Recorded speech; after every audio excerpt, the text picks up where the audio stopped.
The story begins with a man standing atop a mountain of corpses. He asked Luo Wei why this had been done to him, remembering they were like brothers who had fought together through life and death. Luo Wei reminded him of the beginning of the calamity. Monsters emerged from strange spatial rifts, sowing chaos everywhere. Over time, these rifts were named dungeons, and those who came into contact with them gained mysterious powers known as classes. For this reason, the class core was formed to conquer the dungeons, and they advanced triumphantly. Luo Wei began to stare intently at the protagonist, revealing that this was precisely why he had to be eliminated. The man had become uncontrollable. Powerful class users could easily disrupt the Empire's order, and he, having surpassed even the triple S rank, was the most dangerous enemy of all. Supreme power had to remain in the hands of the royal family, as only then could the Empire remain stable. With eyes gleaming with rage, the protagonist questioned if this was an excuse to slaughter his family and comrades. With malice in his eyes, Luo Wei clarified that he was doing this for the stability of the Empire. Just before the protagonist could take another breath, Luo Wei triggered a powerful explosion, revealing that he had tampered with his armor long ago. The explosion would also inject a compound poison into his wounds. Luo Wei knew that after an SSS rank battle, the protagonist would not have the strength to resist. To ensure this, Luo Wei had prepared an entire army, considering it his final show of respect. Just before dying, the protagonist began to recall memories of the moments spent with Luo Wei. At that moment, his hidden skill, Mirror World, met its activation conditions. Mirror World, an SSS rank hidden skill, was the ultimate ability that reverted everything. He lost his life, and his soul sank into a lake. Decades later, a pair of boys were torturing another boy, tying him to a tree and submerging his body in the lake. One of them punched him in the stomach and told his friend to dunk him again. As they tortured him, they couldn't help but mock him, deciding to keep him underwater longer to teach him a lesson if he kept pretending. His expression seemed hilarious to them, and they planned to pull him out, only to beat him a few more times. The boy could no longer hold his breath. He didn't know why he always had to be the one suffering. At that moment, the protagonist's soul began to awaken. A boy with glasses approached the bullies and told them to stop, as the other boy was going to die. One of the bullies turned around and, with an arrogant gaze, retorted that if he was about to die, he should just heal himself, as that's what a shanter was for, though he knew it wouldn't be much use. He then mentioned that the boy with glasses was a hypocrite, as he had been the one to lead them all to find him. Therefore, if the boy died, it would be his fault. The boy with glasses panicked, explaining that he only did it because they had forced him. This angered the bully, who prepared to hit him, but then something strange happened, and a powerful light began to emerge from the lake. The bullies started to flee the scene, screaming in terror about the appearance of a dungeon and the need to escape, as a new dungeon was beyond their capabilities. The attention of the boy with glasses was fixed on the boy they were torturing. Seeing that he was still submerged in the water, he started running toward the rope, knowing he had to save him. At that moment, the lake dried up completely, and monsters began to appear. The boy with glasses started to untie the knots, and while he was distracted, one of the monsters lunged at him. But just then, the boy who was tied up grabbed him by the clothes and pulled him out of the attack's path. Then, he extended his hand and used a skill called Glacial Impact. The system informed him that he had used Basic Heal on Minor Demon A, but the action had failed because the target's HP was already full. The boy with glasses panicked, not understanding why he was healing the monster. When the monster tried to attack again, he summoned a shield, blocking the attack just in the nick of time. When the protagonist opened the information window, he saw that his name was Yun Che, and he had the Chanter class. He realized he had used a healing spell, and that this was not his original body. Normally, when someone touched a dungeon, they would bind to the system and obtain a random starting class, which should be unchangeable. After that, they would grow and become stronger through the dungeon, gaining skills tied to their class. However, he had been a warrior who had reached the pinnacle. Back then, he had used a skill called Mirror World. After that, he was trapped in the Mirror World until he heard the dying cry of that boy.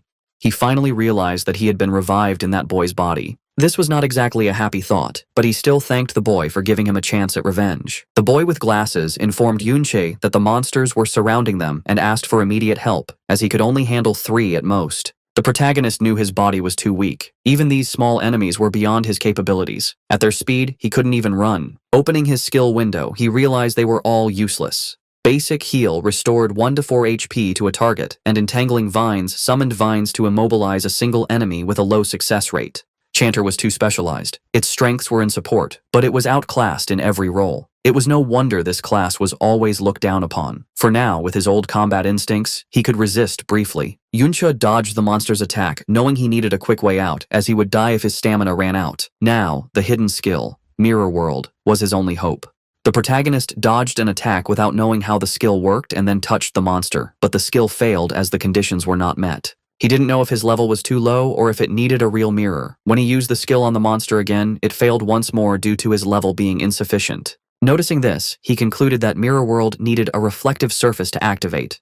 The level issue couldn't be solved yet, so he decided to try another target. When the protagonist used the skill on the monster's weapon, it failed again due to his insufficient level. He tried the skill on a tattered loincloth, but it also failed for the same reason. The boy with glasses panicked and told him to stop wasting time with his useless skills, as he couldn't hold on much longer. A burst of energy descended from the sky, and a monster called a malformed overlord, level 10, appeared. The boy with glasses knew they were dead. An elite monster like this required at least level 10 to be defeated. Several more bursts of energy began to descend from the sky, and his eyes widened in fear, causing him to fall to the ground. Hundreds of fierce monsters appeared before them. While the protagonist was busy using his skill, the monsters began to charge toward them. Yunche couldn't even use his skill on rocks, wondering if the level gap was too large. Then, the protagonist decided to use his skill on Qiaoji's makeshift barrier, but the system informed him that it had failed, as the skills of others could not be reversed. Upon realizing he couldn't reverse others' skills, a smile spread across his face, as this meant he could reverse his own. Once the protagonist used the skill on his own ability, it revealed that Mirror World had successfully reversed his Entangling Vines skill. Yunche used Chaotic Thorns, causing thousands of thorns to erupt from the ground. When one of the monsters tried to attack, another monster surrounded by a red aura struck it, saving Qiaoji. He was somewhat confused, not knowing what was happening, but the protagonist realized that the skill's effect had been completely inverted. Instead of immobilize, it now inflicted confusion. The Entangling Vines skill normally entangled a single enemy with a low chance of immobilizing it. However, its reversed upgrade, Chaotic Thorns, now caused thorns to lash out at a target with a low chance of inflicting confusion. The monsters began to attack each other. This was due to the confusion status effect, which caused afflicted units to attack random targets. The protagonist couldn't help but smile, as he realized that a useless skill had become powerful after being reversed. This made him contemplate what would happen if he reversed the rest of his skills. Mirror World truly lived up to its reputation as an SSS rank hidden skill. It not only reversed the effects of skills, but also applied an overall enhancement. If he had used the non-reverted version of this skill, the success rate would be low. The duration of the restraint would only last a second at most, not reaching its current potency. Our boy grabbed a sword that was stuck in the ground and couldn't help but wonder what would happen if he reversed his remaining skills. His attention was drawn to the skill Empowered Strike. It cost 20 mana points, had a duration of 30 seconds, and granted a 5% attack boost to one unit, with the effect ending when the unit consumed mana points. When Yunche reverted this skill, it transformed into Trick Blade. It cost 40 mana points, lasted 60 seconds, and granted a 10% attack boost for each consumption of mana points. He activated Trick Blade, and his sword began to emanate a powerful aura. He realized that each skill use granted a 10% boost in attack power. Trick Blade was active, with 60 seconds remaining on its duration. Just by activating this, any skill usage would trigger attack power increases. The potential was incredible. Yunche leveled up, now reaching level 6. He noticed that many monsters had died from their own infighting, and realized that these monsters gave a decent amount of experience upon death. When one of the monsters tried a surprise attack, our boy reacted in time and blocked the attack. Yunche's attention was drawn to his own HP bar, which had 480 HP and 120 mana points. He realized that leveling up fully restored his mana points. While the monsters remained chaotic, he decided to test this Trick Blade. Yunche activated Chaotic Thorns, consuming mana points. This triggered the effect of Trick Blade, causing a rapid decrease in his mana points, while his attack repeatedly increased by a 10% boost with each consumption. He now had 12 mana points, but his Trick Blade had resulted in a 120% attack increase, with 44 seconds remaining on its duration. His eyes began to gleam, and his attention fixed on one of the monsters charging towards him. He realized that this skill broke all conventions by allowing him to reach 2.2 times his attack power so easily. When the monster attacked, our boy deflected the blow, moved behind it, and dealt a deep gash on its back and then its stomach. Qiaoji was in shock. He couldn't believe this was Yunche, observing his movements. He wondered how a level 5 chanter could have such capability, and since when did chanters possess such skills? Our boy continued to fight the monsters, killing them one by one. With his level 6 stats, 120 mana points, and 1 mana point regeneration per second, he realized he could theoretically reach 2.3 times his attack power. In an instant, he defeated a level 11 monster and couldn't help but smile. He realized his current strength could barely handle these level 11 elites. At that moment, a hand emerged from the ground. Yunche's attention was fixed on it as a level 21 monster called Battle Fiend Chimera emerged from the ground and began to roar. It turned and massacred the smaller monsters in a single move. Chaoji's eyes filled with fear, while on the other hand, our boy felt somewhat surprised to see a hidden level 21 boss in this dungeon. The boss began to charge toward our boy. When he tried to use Chaotic Thorns, the skill failed as the monster was immune to chaos. Just before the monster could attack, Chaoji stepped in front and summoned his shield. Yunche felt somewhat surprised, and not long after, he began to see someone familiar. A blonde-haired boy called him an idiot, telling him he had asked him not to charge forward. Our boy's eyes widened. The boss attacked with force, shattering the shield Chaoji had summoned and sending his body crashing hard against the ground. Yunche rushed towards him. He extended his hand and began to use his skills. He activated Basic Heal on Chaoji, which restored 1 HP. This consumed mana points, leaving him with 54 points. Trick Blade activated, granting him a 10% damage boost. Immediately after, Basic Heal activated again on Chaoji, this time with a critical hit that restored 5 HP. Our boy's mana points reached 1. He considered that a chanter's healing skills were truly pathetic and asked Chaoji if he had any health potions. He said he had an emergency one, and our boy told him to drink it. His Trick Blade now had 85 seconds of duration left. The boss started killing the other monsters. Yunche knew he was not yet a match for this boss, but the mobs were almost all dead. He had a plan in mind. Showing his blade, he asked Chaoji to hold on for a minute, as he was going to finish off the monsters, leaving him somewhat surprised. Our boy moved like a thunderclap, slicing the monsters to pieces. The duration of his Trick Blade had reached 0. Yunche leveled up, restoring his HP and mana points to 8120. He activated Trick Blade. By using Chaotic Thorns repeatedly, each consumption of mana points triggered the effect of Trick Blade, increasing its attack by +10% with each activation. He knew he needed at least a 400% attack boost to defeat the boss.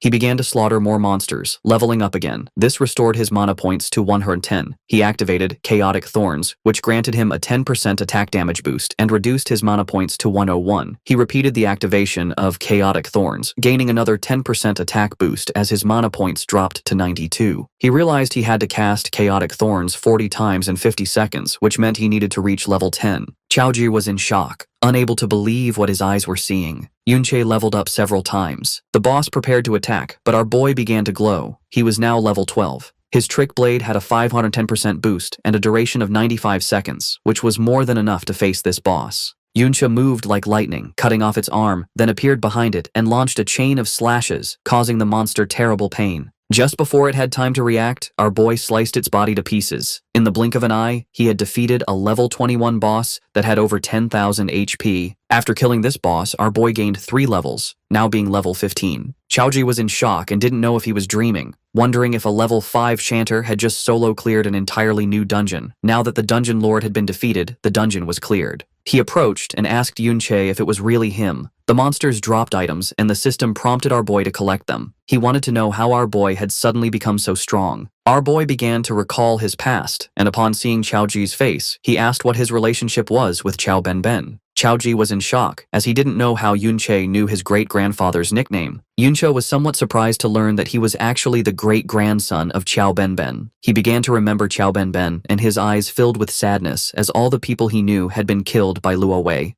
Just before he could ask more about Chao Ben, Chaoji averted his gaze and mentioned that it wasn't necessary to talk about him at that moment. If Yunche didn't want to answer his question, he didn't have to say anything. There was no need to humiliate him like that. Yunche was a bit confused as he didn't know what was happening. Chaoji mentioned that, although he didn't know why, Yunche had been hiding his true strength all this time. He advised that they should return to school, since the next day, the school would organize a visit to the Modern History Memorial Hall, and skipping classes would get them noticed. Yunche couldn't help but clench his fist tightly and feel furious. He decided to listen to him, but deep down, he knew he couldn't reveal his identity yet. If Chaoji investigated too much, he could become suspicious. Yunche thought about the Modern History Memorial Hall. It should have records of what happened after he died. The next day, they boarded the subway on their way to school. The students were very excited. Times had changed a lot. After being dead for so many years, the world had mutated enormously. He couldn't believe they now used products from the dungeons to power carriages. Many things had appeared that he had never seen before. However, he had seen some of them in dungeons in the past. He opened his system inventory. He wondered if only items dropped by monsters could be taken out of a dungeon. He equipped the Chimera Bone Ring. It was a level 14 ring, formed from the rib of the Dungeon Lord of Flesh and Bone, the Battlefield Chimera. It allowed the wearer to attach a chimera limb to their body. He He took the robust physique skill book from his inventory. It was of excellent quality, a passive skill type, and its learnable class was universal.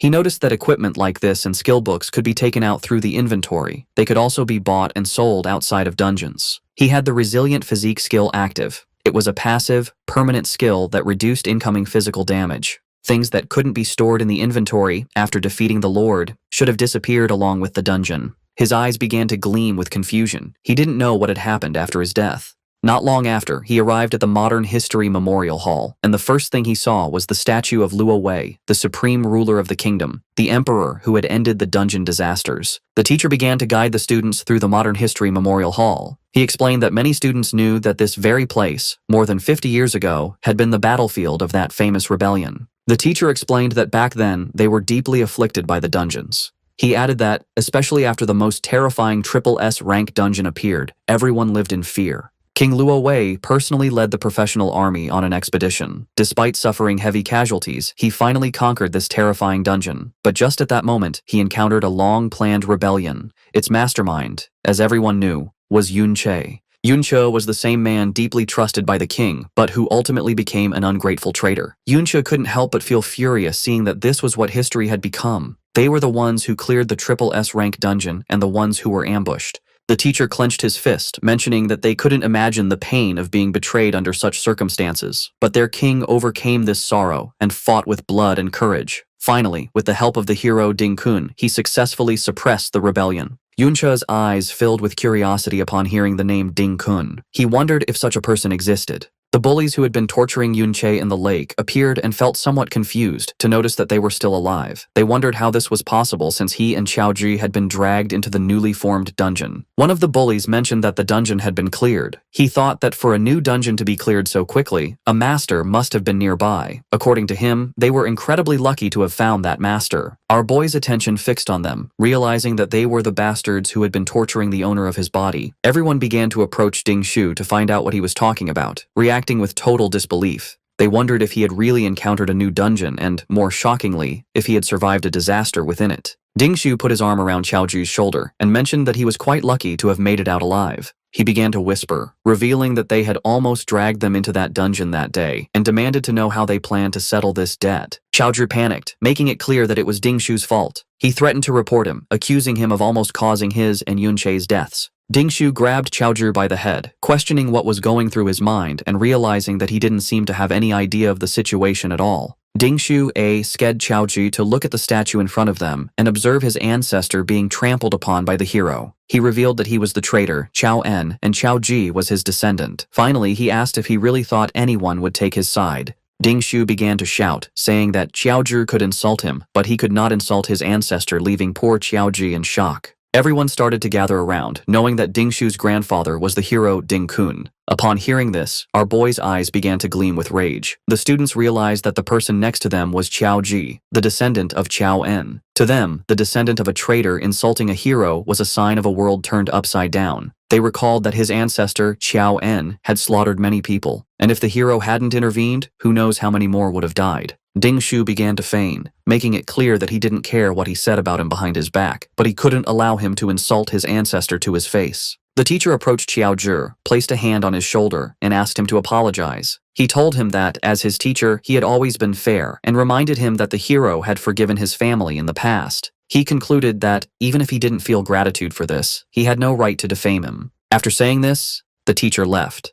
Ding Shu placed a hand on his head and revealed that if he gave him a beating in public, people would only cheer him on. No one was going to help a vicious dog that was being beaten, and besides, Qiao Ji was a particularly despised dog. He grabbed Qiao Ji by the hair and asked if he really believed that he, the descendant of a hero, could be wrong. He prepared to hit Qiao Ji, but at that moment, someone kicked him in the face, sending him to the ground. Qiao Ji's eyes widened in surprise. It was Yun Che, his eyes glowing with rage. He questioned if the hero's family didn't have time to discipline their brats. The students started recording, wondering if it was really Yun Che. They commented that he seemed like a completely different person and couldn't believe he had dared to strike Ding Shu. According to them, he was crazy, and some remembered he was only level 5, the weakest in his class, so they wondered what had happened to him to make him dare to hit Ding Shu. He had no parents and had always been too gloomy to have friends, so they thought he had lost his mind. Ding Shu wiped his cheek, making it clear that Yun Che was just a punching bag who should be grateful that Ding Shu wasn't coming after him. He couldn't believe he had still dared to attack him while he wasn't paying attention. He and his friends started charging towards our boy. Yun Che moved like thunder, dodging their attacks and striking them before they could react. Ding Shu fell to his knees on the ground and started spitting blood. The students began to murmur among themselves. Ding Shu was in shock, as he couldn't believe how fast Yun Che was. The students were somewhat confused as they didn't know what had happened. They questioned how he had been taken down again so easily, and if Ding Shu was, in fact, a weakling. Ding Shu exploded with rage, unable to believe how a trash tier level 5 support could suddenly be stronger than him. Immediately, he used the skill, Hell, which increased his attack power by 25%. He equipped the Fireforged Hammer, which granted him 314 points of attack power. He thought Yun Che had just gotten lucky and, without wasting another second, he lunged at him. Our boy moved quickly and, taking advantage of the opening, punched him in the jaw. He was using the skill, Blade of Trickery, which increased his attack power by 80%. Ding Shu was in shock. Our boy kicked him, sending him crashing hard to the ground. The guard arrived and, seeing Yun Che stepping on Ding Shu, asked if there was a healer. The students were in shock seeing how fast Yun Che was. They remembered he was only level 5. Even the blonde girl and her friend were in shock. The guard made it clear that fighting was forbidden inside the hall due to the risk of damaging something, and then asked the teacher why he couldn't control his students. The teacher started walking towards Yun Che. He had not only insulted a hero, but had now also dared to assault his descendant. According to him, Yun Che was shameless. The teacher unsheathed his sword, and Yun Che's attention fixed on him. Our boy used the ring, and when the teacher tried to attack, his sword shattered into pieces, leaving everyone in shock. Yun Che mentioned that they should set aside the discussion of who was shameless for a moment. He pointed out to the teacher that, although he claimed to be fair, he seemed to have only listened to Ding Shu's side of the story, and he questioned him directly, asking if he was trying to curry favor with his family. The teacher told him to stop talking nonsense, and then his gaze fixed on our boy's ring. He wondered what kind of equipment it was, since, although he hadn't used his full strength, it had managed to block his attack. As a powerful aura emanated from his body, Yun Che clarified that it was just a casual comment and added that he didn't believe the teacher was that type of person. The students were in shock as they couldn't believe Yun Che had even been able to block the teacher's attack. The teacher promised that he would thoroughly investigate the cause of this conflict. Internally, he wondered where Yun Che had obtained that kind of equipment and if he too had some kind of backing. The ring Yun Che wore was the Chimera Bone Ring, whose durability was already damaged by 37%. Despite being of epic quality, it was still just equipment obtained from a level 21 lord, so using it against the level 35 teacher was pushing it too far. Yun Che asked to be expelled from the hall as punishment, along with Qiao Ji.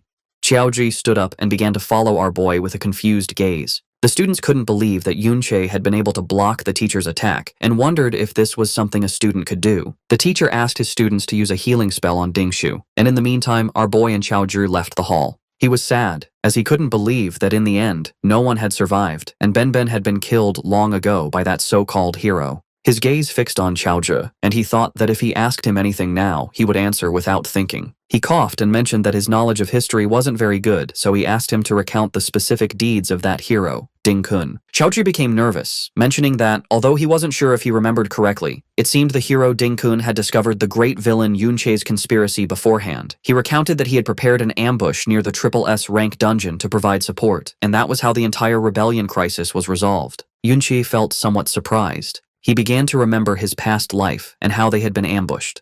Qiao Ji explained that the hero Ding Kun aspired to solve the dungeon crisis since he was young and always trained hard for it. After being promoted by the king, he fought across the country for years, saving various places from crises, like the very famous Great Cataclysm of Winterfell City. Yun Che began to gaze at the ground and ponder. The image of his past self standing on a mountain of corpses came to his mind. With a sad expression, Yun Che asked about the sword held by the hero's statue. Qiao Ji explained that it was the Flowing Cloud sword and added that, as the story went, it was the sword the hero had used to execute the traitor Yun Che. It was a top-tier piece of equipment. Yun Che's eyes began to glow with rage, as they had not only stolen his glory and achievements, but had even taken his sword. Then he decided that he would kill Ding Kun first. Outside the Ding family compound, several high-level warriors were patrolling. Suddenly, the eyes of one of them began to glow as his attention was drawn to something. Not far away, he saw Yun Che and Qiao Ji slip into an alley. He decided not to pay much attention, thinking they were just passing through the area.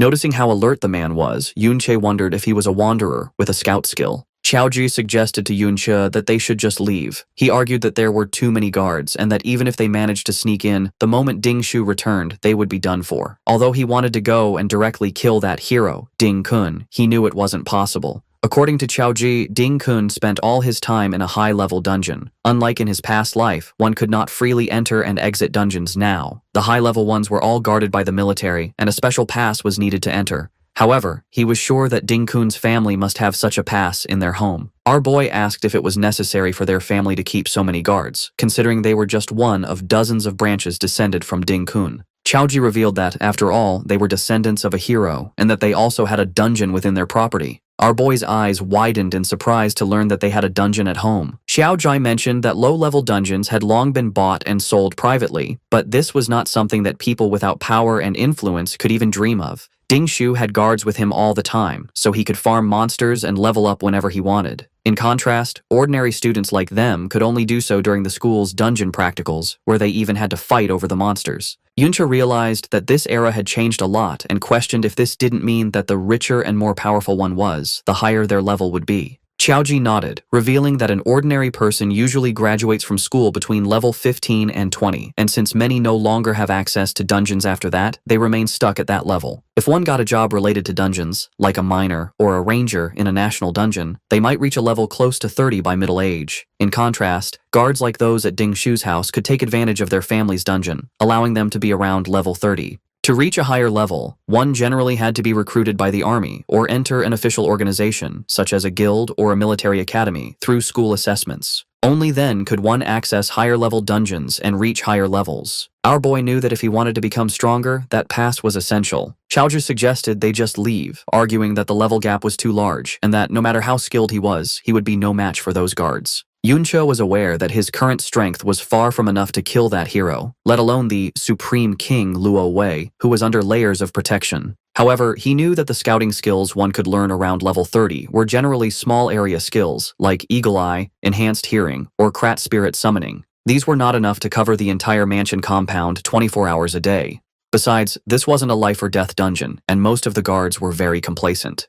He concluded that it was more than enough for him to get in. Xiaozhi panicked. Yunche, however, took a leap and got onto the wall, thinking that compared to the almost flawless scouting in the high-level dungeons of his past life, this was much more relaxed. Xiaoji made it clear that even if they managed to get inside a private dungeon like this, they could be killed without any consequences. Our boy grabbed Xiaozhi by the shirt and asked if he didn't want to change his life. Xiaozhi admitted that he did, but he had planned to do it after joining a guild. Yunche then asked if he really believed that a guild could change things for him. Xiaozhi, the great-grandson of the traitor Qiao En. Xiaozhi's eyes filled with sadness. Our boy pulled him up onto the wall and made it clear that a person's destiny can only be changed in the present, not by betting on a what-if that even he himself wasn't sure of. Yunche was not going to pass up the dungeon right in front of him. He decided to let him decide for himself if he wanted to follow. Qiaozhi began to sweat, and our boy pondered, wondering if the descendant would make the same choice as his ancestor. Xiaoji stood up, as he simply couldn't let him go to his death. Yunche told him not to make a sound, explaining that there were no traces of a summoning-type scouting skill in this area. Therefore, as long as they kept their voices down, avoided their line of sight, and seized the right moment, they could easily get in. Yunche grabbed Xiaoji and, following his plan, they managed to enter the Ding family compound.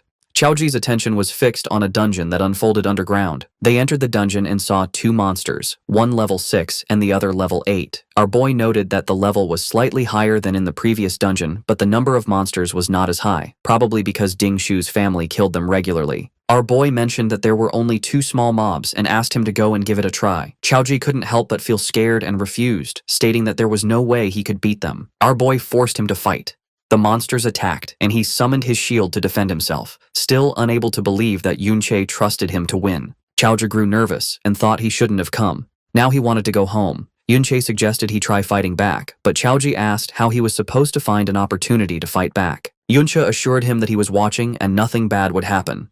Xiaozhi decided to trust him, and using his shield, he attacked. But then the other monster tried to attack from behind, but he reacted in time and dodged the attack. It was just as Yunche had thought. Chaoji's talent was actually quite good. The problem was that he was always timid and panicked easily, so he only dared to defend. However, his subconscious judgment of spatial positioning was extremely accurate. Because of this, it always seemed like he was in a dangerous situation, but he didn't lose much health. Chaoji attacked the monster, but his shield shattered into pieces. Yunche moved like thunder, killing the monsters. Chaoji was somewhat surprised as he had leveled up. He was now level 7. Our boy explained that experience was distributed according to contribution, and that if he didn't unbalance the monsters, he wouldn't get much EXP, even if Yunche was the one who killed them. Yunche wielded the crescentful bone blade, a blade formed from the condensed resentment in a leg bone, which increased his attack power by 62 and his spiritual attack by 11. Yunche noticed that Chaoji's movements were very agile and asked him how he distributed his attribute points. Chaoji revealed that, except for spirit, he generally added them evenly. Our boy recalled that shield bearers didn't usually add points to agility.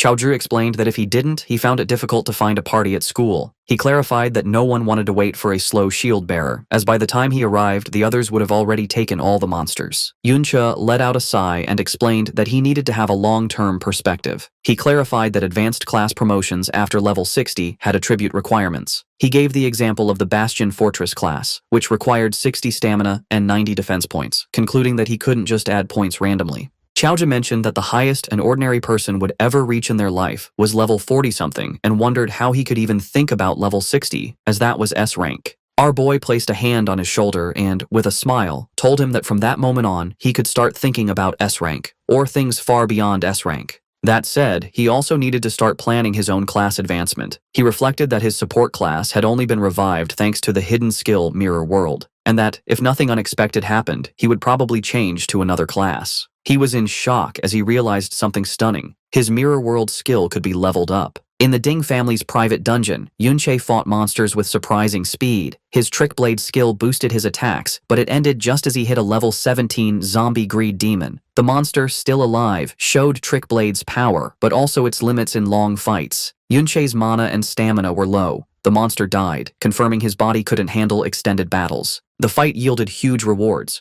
Yunche gained 2 levels, reaching level 17, and his health, mana, and attribute points increased rapidly. He also got 2 Shadow Creatures' Souls from Elite Zombies, which gave his SSS rank Mirror World skill 2,000 experience points, confirming he could level it up.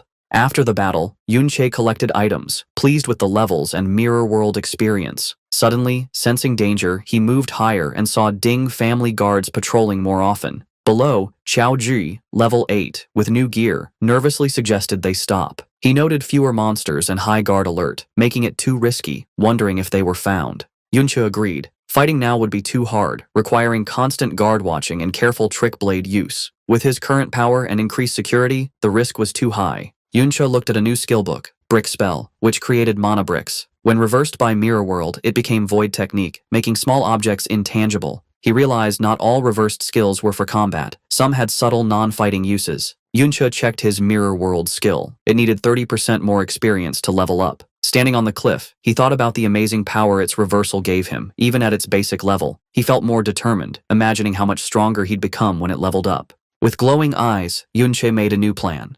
This dungeon offered unique Mirror World experience from its monsters. He figured killing the boss could level up the skill to level 2, a reward too good to miss despite guard risk. They moved quietly through the cave, hiding behind rocks, as guards used detection skills more often, making their position risky. Yunche cautiously peered ahead and saw their target, a massive, shadowed figure on a throne, bound by thick, glowing purple chains at the top of stairs. Many guards protected it. This was the dungeon boss. From their hiding spot, Chaoji was shocked to see a dungeon boss controlled like this. Yunche was less surprised, noting their school's boss was also guarded, suggesting it's common for strong groups. Yunche scanned the scene, seeing relaxed guards on the stairs. He focused on the glowing purple chains binding the boss, realizing they were powerful restraints. He quietly analyzed the situation. With so many guards, a direct attack on the boss would be suicidal and unwinnable, drawing everyone's attention. Yunche knew he couldn't kill the boss with all the guards, but he saw an opportunity. A guard wandered off alone. He decided to take them out one by one. Covering his face, he used Trick Blade, 150% attack boost, and ambushed the guard. The ambush worked perfectly. The guard was instantly crippled and fell as Chaoji watched. Yunche stood over him with a dark presence, telling him to talk to get information. Terrified, the guard begged for his life, offering any information, admitting the Ding family didn't pay him enough to die for them. Yunche listened, seeing this as his chance to ask about his main goal, infiltrating the compound. When Yunche asked about the Hero Dungeon Pass, the guard was shocked. He quickly said the old master had many in his study and they weren't rare. Misunderstanding, the guard thought Yunche was a hero grandpa fanatic. Frightened by Yunche's silence, the guard swore he was truthful, saying he'd seen the old master take passes often. He warned that the passes were temporary samples. Without an insider, they'd be caught. Yunche wasn't bothered. He grabbed the guard's collar, telling him not to worry. With a cold look, he ordered the guard to empty his inventory, showing his plan to steal from him and likely take his identity. Back at the Ding family compound, Yunche kept questioning the guard, holding him by his shirt. Yunche was disappointed by a single mediocre skill book. The terrified guard swore it was all he had, explaining the Ding family kept all valuable dungeon drops in their inner residence, leaving outer guards scraps. Yunche learned Sunlight Baptism, a passive skill giving temporary defense after healing. He used Mirror World to reverse it into Moonlight Blessing, a strong offensive skill granting temporary attack boosts after healing. He noted this skill, like the dungeon passes, was in the inner residence. The guard pointed to the lavish Ding inner residence, explaining outer guards like him couldn't enter without a direct summons. He said security was extreme. Except for Ding Shu, everyone inside was over level 50 with top gear, making outer guards unneeded. Yunche held the guard closer, asking if the pass was in the residence. The terrified guard confirmed it, adding the powerful family head, level 42, was also there, a foe Yunche couldn't beat. He detailed the family's strength, current and second family heads, level 42. Third family head, level 52, and old master, level 57. He warned that if the two strongest members returned, it would be impossible. After getting all the info, Yunche knocked the guard out. He had Chaozhi wear the guard's armor as a disguise and wait for his signal. Since the powerful family head was safe inside, Yunche planned to lure him out instead of confronting him directly. Back in the dungeon, Yunche observed the boss. He understood the Ding family used high-level chains to keep the boss alive, creating a permanent private farming spot. He realized this system's security, relying on easily guarded chains, could be exploited. This was a big flaw. Guards thought their method was safe because no one would unlock the chains, but they didn't know Yunche, who, from his past life, knew how to unlock them. He quietly approached a guard and easily undid the lock. The chains fell, and the enraged boss broke free, going wild. Guards panicked as the huge monster rampaged. This chaos was exactly what Yunche needed to lure the family head out of the inner residence, using the perfect method to do so. The plan worked. Alarms blared as the level 42 family head rushed from the unguarded inner residence, ordering immediate dungeon reinforcement. As he and his guards charged to handle the crisis, Yunche used the distraction to grab the powerful level 60 combat chains that bound the boss. Holding the pulsing high-level gear, Yunche knew his plan succeeded. With the family head and elite guards busy, he and Chaozhi could easily enter the inner residence. As Yunche's plan opened the way, new people arrived at the main entrance of the Ding family home. Servants greeted the returning second master, Ding Hao, level 42, and his son Ding Shu, who drove up in a fancy car. Ding Hao brushed off Ding Shu's recent loss to Yunche as a small mistake, but Ding Shu shot back that greeting his father wasn't why he was there. Ding Hao then opened the car door for a Miss Yun Sha.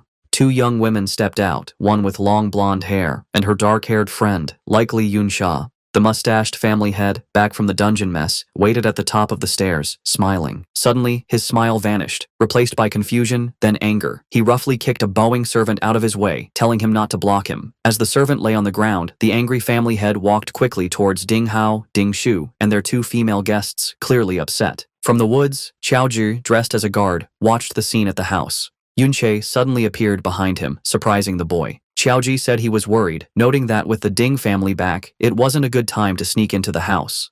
Yunche calmly asked why he looked worried, and a surprised Chaozhi asked how he got there so fast. Yunche explained that the creature he let loose was a dungeon lord. Even a level 31 was hard to catch alive, meaning it would keep the Ding family's main fighters busy for a long time. He said they wouldn't defeat the boss anytime soon, making it the perfect chance for them. With that settled, he asked Chaozhi what he had seen. Chaozhi looked back at the house sadly. He said the servant the family head had kicked was his youngest uncle, Chao Li, a level 17 man. Yunche listened as Chaozhi told a dark part of their shared past. He said that when the old Yunche rebelled, his family had already been killed. Chaozhi added that, in a way, this saved them from the years of shame and pain that followed for the children of traitors, like his own family. Hearing about the pain Yunche's old friend's family had suffered because of lies about their past, Yunche's face showed grim sadness and strong will. As they watched from the trees, Chaozhi continued his family's sad story. He explained that after being called traitors, the Chao family faced constant meanness from the empire. Their homes were destroyed and their lives were ruined. It got worse under secret orders from the so-called hero Ding Kun, who made sure the surviving Chao members were picked on and hurt constantly. Beaten and broken, with no other choice to survive, the remaining Chao family members were forced to work for the very people who helped ruin them, the Ding family. Now, they live a poor life, always watching their masters' faces, bowing and scraping for scraps.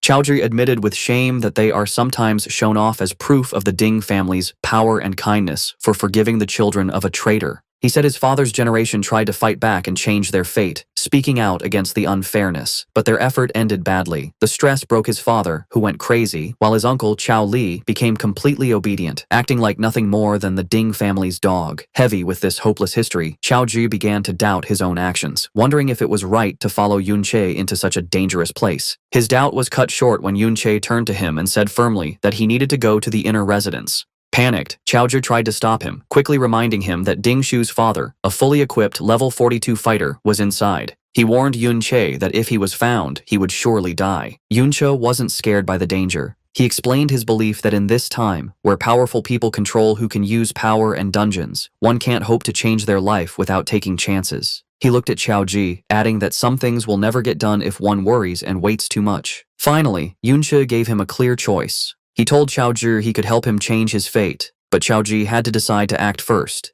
Yunche made his own plans clear. He would fight back, but he wouldn't make Chaozhi follow him. Even with Yunche's strong will, Chaozhi was still very scared and doubtful. He argued that the Ding family was a huge power that ruled the world, asking how the two of them could possibly fight such a big force. Yunche turned away from him, looking at the distant inner residence as he started walking forward. He told the stunned Chaozhi that his goal was much bigger than just taking down one family. The real enemy he planned to fight, he said, was the entire empire itself. Meanwhile, inside the quiet inner residence, Ding Hao relaxed on a couch, served by a maid. He wondered how the dungeon lord had broken free from its strong chains. Seeing him, the blonde girl with Ding Shu politely asked her uncle if it was a bad time, offering to visit another day because of the emergency. Ding Hao quickly waved away her worries, saying his older brother, the family head, could handle it. He promised her that a simple dungeon problem was far less important than her visit. He continued, smiling, explaining that when his powerful father, the old master, and his third brother heard she was coming, they had already started heading back to the house to meet her.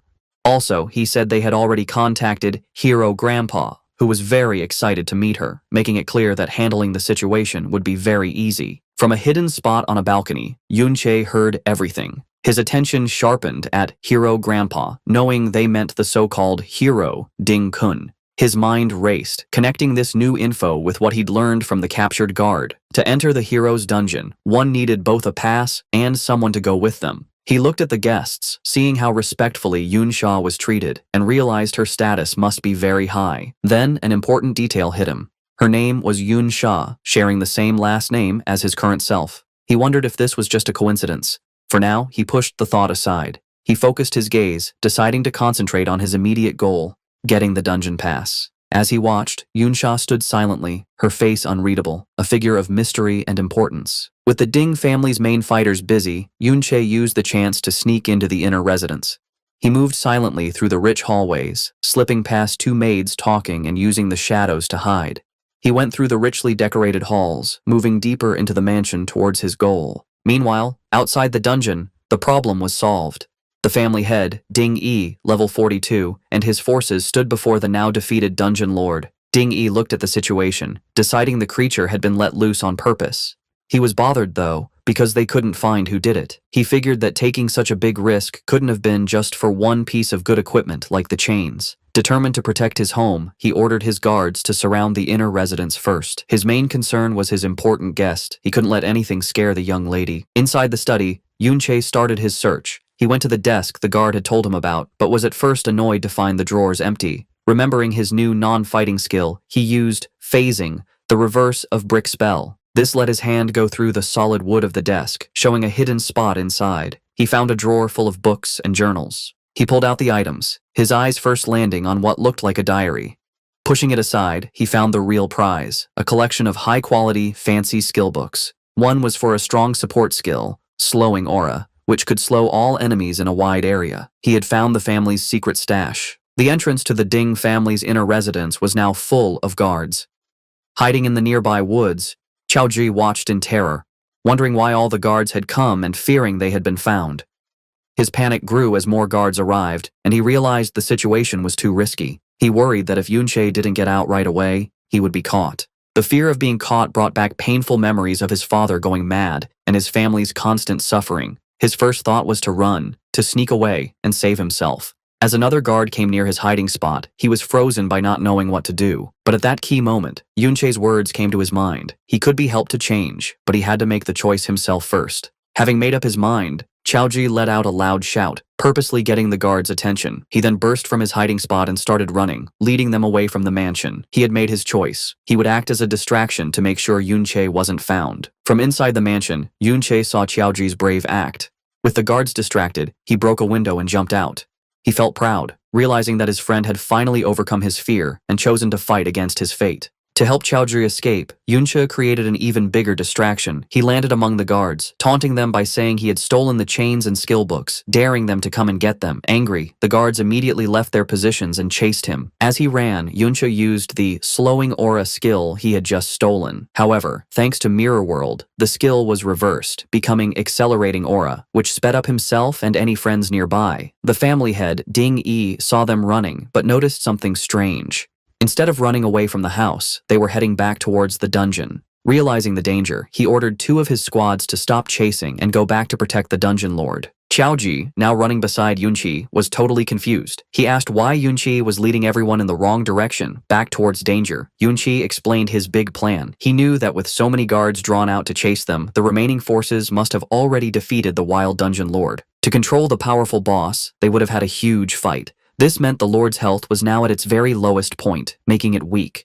Yunche checked the status of his ultimate skill, Mirror World, seeing how close it was to getting stronger. With his eyes glowing purple, he knew what he had to do. Killing the weakened dungeon lord now would give him the final push he needed to make his most powerful ability stronger. A tense quiet settled in the Ding family's lavish sitting room. The blonde girl sipping tea politely told Ding Hao, her host, he could attend to the outdoor commotion. Smiling confidently, Ding Hao, the second patriarch, dismissed it as a small thief, assuring his guest, his brother, Ding Yi, would handle it easily. But it was far from easy. In the dungeon, Grand Patriarch Ding Yi furiously tried to regain control. He yelled at a guard for being slow and ordered him to go directly after the rampaging overlord. Seeing Yunche zip past, Ding Yi commanded his fastest units, rogues and archers, to abandon the boss and pursue the intruder at all costs. Their efforts failed. Yunche moved with incredible speed, leaving them behind. He knew his advantage. He'd put half his attribute points into agility. Combined with his reversed acceleration skills, he was so fast that only specialized level 30 rogues or archers stood any chance of keeping up. He easily reached the main chamber where the skeletal overlord was surrounded. The beast was heavily wounded and crippled, with guards struggling to cast a sealing spell. Yunche saw his plan worked perfectly. The boss was now at its weakest. With a surge of purple energy, he prepared to deliver one decisive blow to finish the weakened dungeon lord. As Yunche neared, guards around the overlord spotted him. They shouted in alarm, scrambling to block his path. Before they could defend properly, Yunche unleashed chaotic thorns. Purple, thorny vines erupted from the ground, lashing out at them. The guards were bewildered, having never seen this skill. The thorns tried to inflict a status ailment. Humans usually resist such effects, but Yunche's skill was unnaturally potent, and several guards failed to resist it. The horrifying result: afflicted guards got confusion. One mage blasted a fellow guard with a powerful spell, throwing their ranks into chaos. The other guards watched in shock, stunned by the skill's impossibly high success rate. With enemies fighting each other, Yunche seized his chance. He blurred easily through the disorganized guards. His path was clear to his prize, the low HP overlord, ripe for the taking. The guards' defense crumbled as Yunche slipped through. They panicked, yelling why their shields and crowd control failed, accidentally hitting allies. Yunche noted their poor coordination, recognizing them as a motley crew with no real team battle experience. He mused that long peace had made them soft, leading to their downfall. A guard captain tried to rally his men, insisting that if they could pin down the intruder, he'd be dead. Just then, First Patriarch Ding Yi arrived, commanding his men to hold Yunche. The level 42 warrior, in fiery gear, declared he'd deal with the intruder personally. With his blazing weapon, he leaped, preparing a devastating attack on Yunche. Yunchi watched the Patriarch's approach, readying himself. With a dismissive sound, he decided to face the attack head-on. He pulled out the level 60 combat chains he'd stolen. Though too low-level to fully equip, he knew their immense durability remained. As Ding Yi's fiery attack descended, Yunche used the chains as a makeshift shield, successfully blocking the powerful blast's full force. Yunche cleverly turned Ding Yi's powerful attack to his advantage. Instead of just blocking the fiery blast, he used its immense impact to propel himself backwards like a cannonball, shattering the magical seal guards tried to maintain around their boss. He landed perfectly before the crippled dungeon lord. With a final taunt, he cheekily thanked the enraged patriarch for the ride. Before guards reacted, Yunche declared he'd steal the overlord's experience. He unleashed a powerful finishing blow, striking the weakened beast and ending its life. The payoff was immediate and huge. Yunche gained a staggering 3 levels instantly, jumping to level 20 and receiving 9 new attribute points. Most importantly, the Dungeon Lord's massive experience maxed out his hidden skill, Mirror World. A system notification confirmed the skill was upgraded, finally reaching the coveted level 2. Seething with rage after his kill was stolen, First Patriarch Ding Yi screamed in fury and charged Yunche with his fiery axe. Following his lead, the remaining guards rushed forward, determined to capture the audacious intruder who stood calmly before the massive Dungeon Lord corpse. But Yunche was unafraid. He focused on his spoils, the new power his ultimate skill gained at level 2. As Ding Yi's powerful attack was about to connect, it passed harmlessly through a shimmering image of Yunche, who then vanished. The guards stopped, confused by his sudden disappearance. Yunche found himself in a completely new place. The world had transformed into a silent, crystal, blue-green version of the dungeon. He activated a new ability of his hidden skill, Mirror World. In this strange dimension, he saw ghostly, clear versions of Ding Yi and other guards, unaware of his presence. A timer showed his mirror walk would last almost 30 minutes.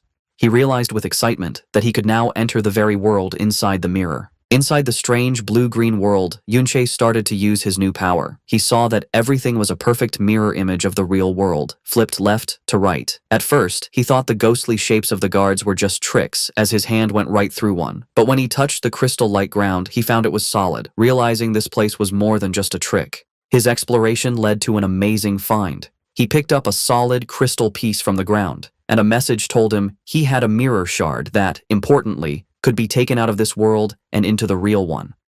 This was a big deal for Yunche. He understood that with his Mirror World skill, now at level 2, he could bring real objects from this other world into his own. Wondering what else had changed with the skill's upgrade, he checked his system screen. He saw a completely different list of skills, showing many powerful reversed abilities like invisibility and force field cage, but most of them were marked not activated, which confused him. A message quickly explained that these skills were for base skills, not yet learned. He then understood the full power of his new ability. The list showed the reversed forms of all skills he could learn. He now knew that to use any of these strong abilities, he first needed to find and learn their normal versions in reality. The skill reversal he used at level 1 was just a simple, basic part of his ability's true power. As he looked through the exciting list of future powers, he realized this changed everything. He could now pick strong skill pairs and plan his whole class path ahead of time, knowing exactly what powerful reversed forms he would get. As Yunche was thinking about his new skill's full potential, he suddenly felt something behind him. Turning, he saw a faint, blue-green human shape floating aimlessly in the crystal air. He wondered if it was a soul, like how he was stuck before he came back to life.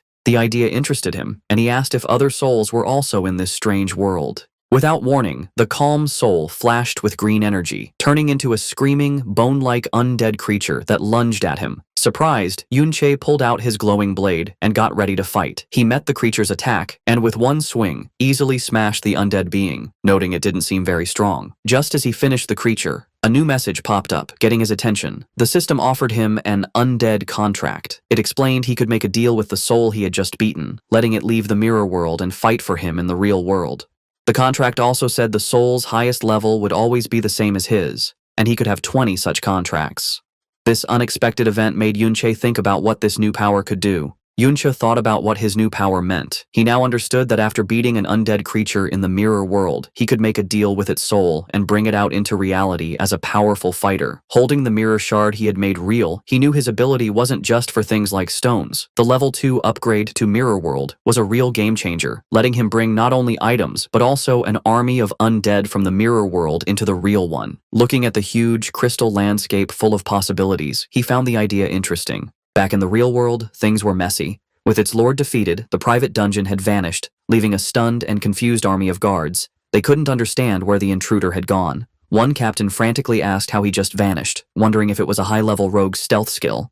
A rogue expert quickly said no, explaining their stealth had clear limits and couldn't make someone disappear so perfectly. The lack of answers made another captain angry, and he grabbed the rogue, demanding to know how the intruder could have escaped with so many of them there. The first patriarch, Ding Yi, was even angrier. Having lost his valuable private dungeon, he took his anger out on one of his men, grabbing the man's face and yelling that if they couldn't find the person responsible, they would have to pay him back for the loss. Meanwhile, Yuncha's time in the mirror world was ending. As his mirror walk timer counted down, he wondered where he would show up again. Would he go back to his first spot, or were there other rules for leaving the mirror world? He got his answer a moment later when he appeared back in the real world, in the exact same spot where he had vanished.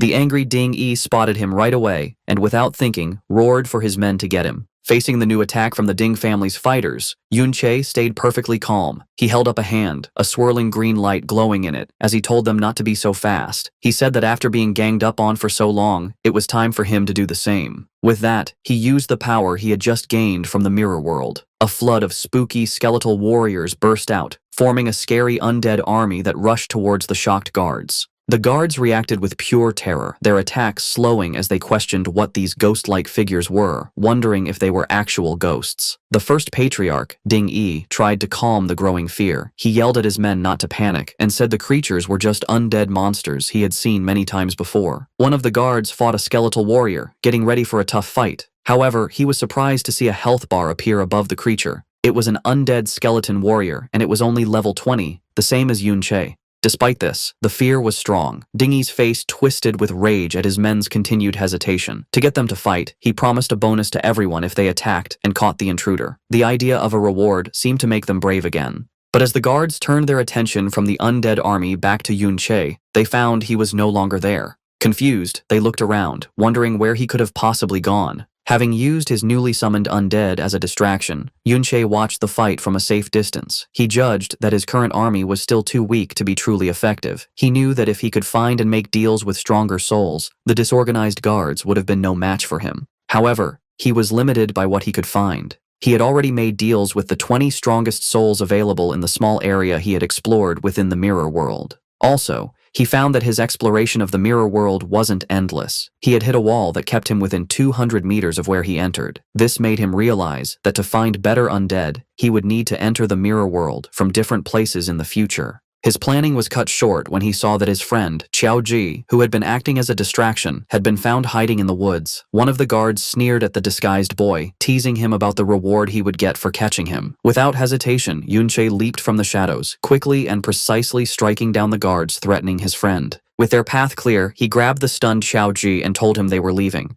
Looking at the mess he had created, with his undead army keeping the rest of the guards busy, Yunche decided their job was done. It was time to go back, get away from the danger, and properly check all the new things he had gained from his bold raid. As Yunche and Qiaoji escaped, the remaining Ding family guards fought the undead army. The guards fiercely attacked the skeletal warriors, breaking their bones. A guard leader noted the creatures weren't very strong, but their relief was short-lived. To their horror, a defeated skeleton would instantly reform. Unharmed, they kept fighting, only for skeletons to revive endlessly. Just as the guards' spirits were breaking, Ding Ge, the strong level 52 third head of the Ding family, appeared, calmly smoking. He realized the skeletons were summoned creatures and that reviving them used their summoner's magic. With a confident smile, he concluded they just needed to kill them until their master ran out of energy. Sometime after the chaotic attack, the old master, the powerful head of the family with a long white beard, returned. He immediately asked if their important guest, Miss Yun Sha, had left. Inside, his son, Ding Hao, bowed respectfully, apologizing for failing to keep her there. He explained the intruder was unbelievably bold, causing a commotion by shouting and even breaking a window, which scared their guest away.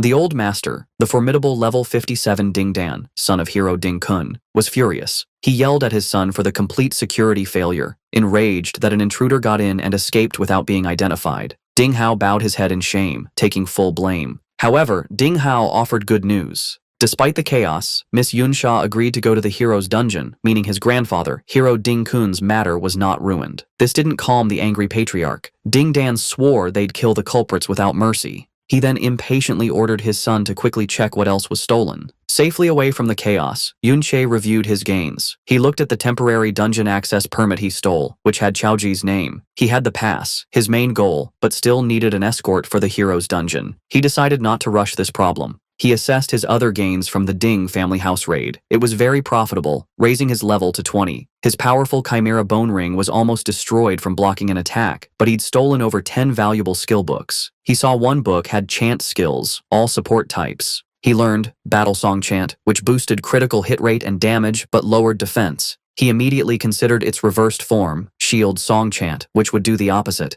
He excitedly realized by learning and reversing these support skills, he could greatly boost his stats. With these boosts and a new passive skill that increased his strength, he knew he could crush any same-level opponent with pure stats. Besides skill books, the Dungeon Lord dropped a rare level 30 item, Corrupted Knight's Armor, which would be useful later. But most importantly, above all the levels, skills, and equipment, he had finally leveled up his hidden skill, Mirror World, to level 2. Thinking about his new abilities, Yunche admitted his necromantic summons greatly increased his combat power. But he knew it wasn't enough. Recalling the hero Ding Kun's statue, he judged his enemy was at least an S-rank berserker. To have any chance of killing him, Yunche figured he'd need to reach level 50 or higher and, more importantly, find and contract an S-rank necromantic spirit. Later, safe from the Ding compound, a still-shaken Chaoji nervously asked Yunche if they wouldn't be followed. Yunche calmly said they'd lost their pursuers and were safe since their faces weren't seen. Still, Chaoji was uneasy, and Yunche noted how hard the experience must have been for him. Seeing his current undead army was too weak, Yunche decided his next step. He asked Chaoji if there were any nearby dungeons where a powerful person had died. When Chaoji looked confused, Yunche explained he needed a higher-level dungeon to level up faster, adding the powerful person was for something he'd find out later. After a moment, Chaoji confirmed there was such a place. However, he hesitated, worried. He revealed it was the school's private dungeon, and they couldn't sneak in. The information made Yunche pause, thinking about a controlled, heavily guarded dungeon, but he didn't waver. He simply decided if normal entry was impossible, he'd use special methods to get what he wanted. As part of his special methods to enter the school's private dungeon, Yunche met his class teacher. He gave the teacher a valuable, rare, purple-quality skill book for his Wanderer class, stolen from the Ding family. The bribe worked. The teacher, now believing Yunche had powerful backing, became more helpful. He admitted dungeon access was usually fixed, and he couldn't easily change things. However, he explained a loophole. The dungeon was open for graduating students. While Yunche wasn't normally qualified, a teacher could recommend an outstanding student. Convinced of Yunche's outstanding potential, he promised to get him a spot. The plan succeeded. Yunche joined students entering the school's Valiant Dungeon. Other students were determined or flattering. One grimly noted it might be his last chance to level up, while another thanked the hero. As Yunche walked past the glowing portal, he felt a strange unease, sensing something was wrong with this dungeon. The teacher enthusiastically explained it was where the hero once fought, and traces of his power might remain inside. Nearby, Chaoji listened grimly. He horrifyingly realized the Valiant Dungeon was where, according to the Empire's fake history, hero Ding Kun valiantly killed his great-grandfather, traitor Chao En. Knowing the dark truth, Chaoji hesitated. He struggled, wondering if he should tell Yunche what he knew about the dungeon's true history. As students gathered at the dungeon entrance, the teacher gave a final warning. It was a high-level dungeon, and they must be careful within their limits. He then singled out a red-haired student in armor, Little Z, telling him to look after Yunche and Chaoji. Little Z was clearly annoyed, complaining he couldn't focus on leveling up if he had to babysit. Another student pushed him forward, telling him to stop complaining as the dungeon was open. Grumbling about why younger students were allowed, Little Z entered the dungeon with the others. He condescendingly ordered Yunche and Chaoji to stay back and not cause trouble, threatening to abandon them if they were a burden. As the group went into the vast, purple-lit interior, Yunche silently assessed his surroundings. He noted it was supposed to be a level 2040 dungeon. However, his instincts from his past life screamed something was wrong. A deep unease washed over him as he felt a profound danger that didn't fit a dungeon of this supposed difficulty. As students went deeper into the glowing purple Valiant dungeon, Yunche saw Yun Yin and her blonde friend, Yun Sha, inside. He wondered how they, as younger students, were allowed. Little Z, assigned to watch Yunche, also saw the girls and pointed them out to another armored student. This student immediately dreamed of escorting the attractive girls. His fantasy was cut short by a taller, serious student in a helmet who smacked him, telling him to stop dreaming. This student revealed Yun Yin and Yun Sha were much stronger, both over level 30. He scoffed that they should be asking the girls for help, and the daydreaming student wasn't good enough for them. Embarrassed, the student muttered he was just talking. As the older students talked, the daydreaming boy watched Yun Sha and Yun Yin. To his and his friend's surprise, the two high-level younger students ignored them and walked directly towards Yun Che and Xiao Zhi. Yun Che watched them approach, confused. He recognized Yun Sha as the high-status guest from the Ding family's house. Her direct approach made him suspicious. He wondered if she knew the original owner of his body, or if she was confronting him for Ding Shu, whom he'd publicly embarrassed. Yun Sha's approach was direct and friendly. Smiling confidently, she told Yun Che she saw him at the memorial hall and complimented his fighting skills, adding his voice was unique. Yun Che wasn't sure what she wanted, thinking she was just making small talk. However, Yun Sha's eyes glowed gold as she leaned closer, revealing she recognized his voice from the shattering glass during his escape from the Ding family residence. This stunned Yun Che. He realized, alarmed, that this powerful girl had identified him as the intruder just from 2 sentences he shouted. Having made her point, Yun Sha's clothes changed to white, mage-like combat gear. Yun Yin did the same, putting on a dark, green energy outfit. Yun Sha then told a still surprised Yun Che they'd explore the dungeon first, then walked away with her friend. As they walked off, Yun Che processed the encounter carefully. He understood she recognized him as the intruder, but chose not to expose him publicly, subtly delivering the message. This made him wonder if it was a warning. He considered the dangerous possibility that Ding Shu also recognized his voice from their earlier fight. However, Yun Che decided not to worry for now. He was confident that as long as the Ding family didn't act immediately, his fast leveling speed would soon make him strong enough for any threat they posed. Seeing her act as friendly, he decided to offer a warning back. He called out, advising them to be careful, as his instincts told him the dungeon felt strangely dangerous. Yun Sha stopped and seemed to agree, telling her friend the place felt odd. She reflected that given her high level, the dungeon shouldn't feel so unsettling.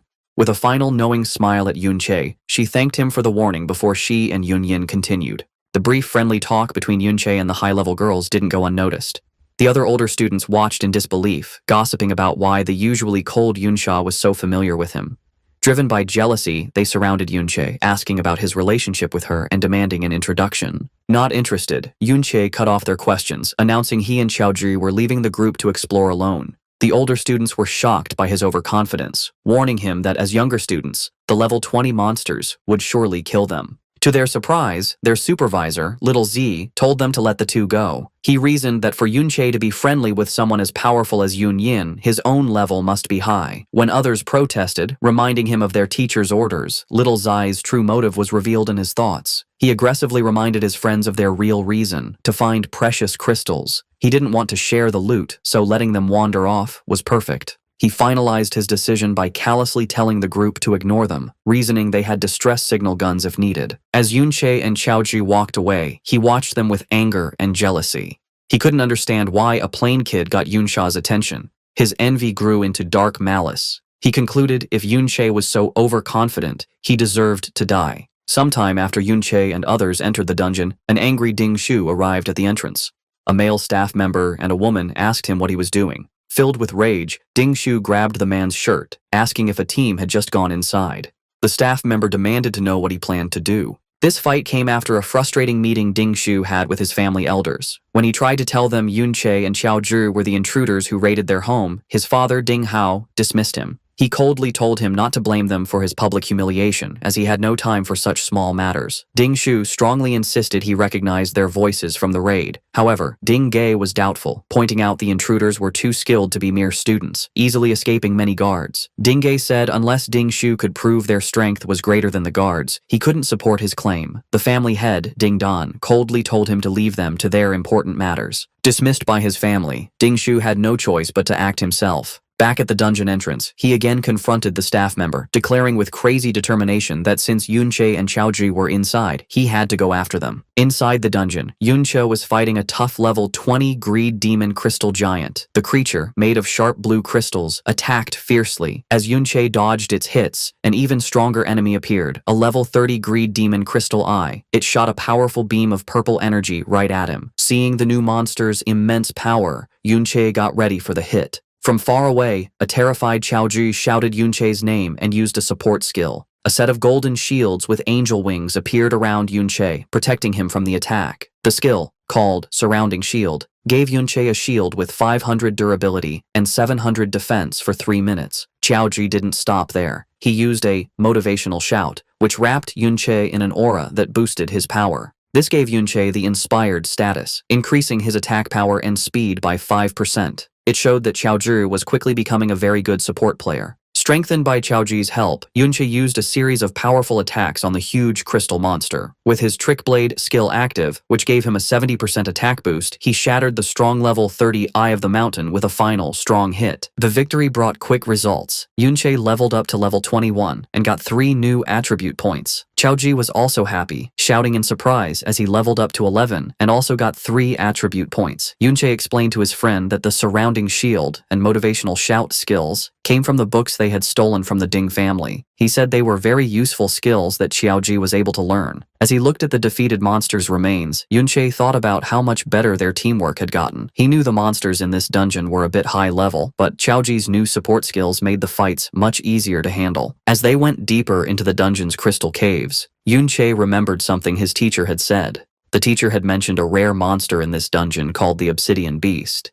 He had said that killing it gave a chance to get a rare support skill book for gravitational pull. This was a big chance for Yunche because he had already seen the skill's reversed form, Force Field Zone, on his Mirror World skill list and knew it was a key skill for his future plans. But hunting the beast wasn't his only goal. He looked out at the huge, spooky landscape, knowing that this dungeon was also said to be where many powerful adventurers had died. He believed their souls might still be where they fell, giving him a chance to find and contract powerful undead spirits for his army. He hoped he could find some of these souls in the area. Suddenly he felt danger and his eyes widened in alarm. In the canyon below, a huge creature made of dark, glowing purple rock appeared. It was not alone. A whole group of these elite-level obsidian beasts was on the move, marching together through the Crystal Pillar Canyon. From a high cliff, Yunche and Chaoji watched the strange sight. Yunche saw that the elite beasts were moving in a large group and had also traveled at least a kilometer, much farther than they normally would. This very unusual organized behavior led him to a serious conclusion as he mumbled the words, "Wanderer type, huh?"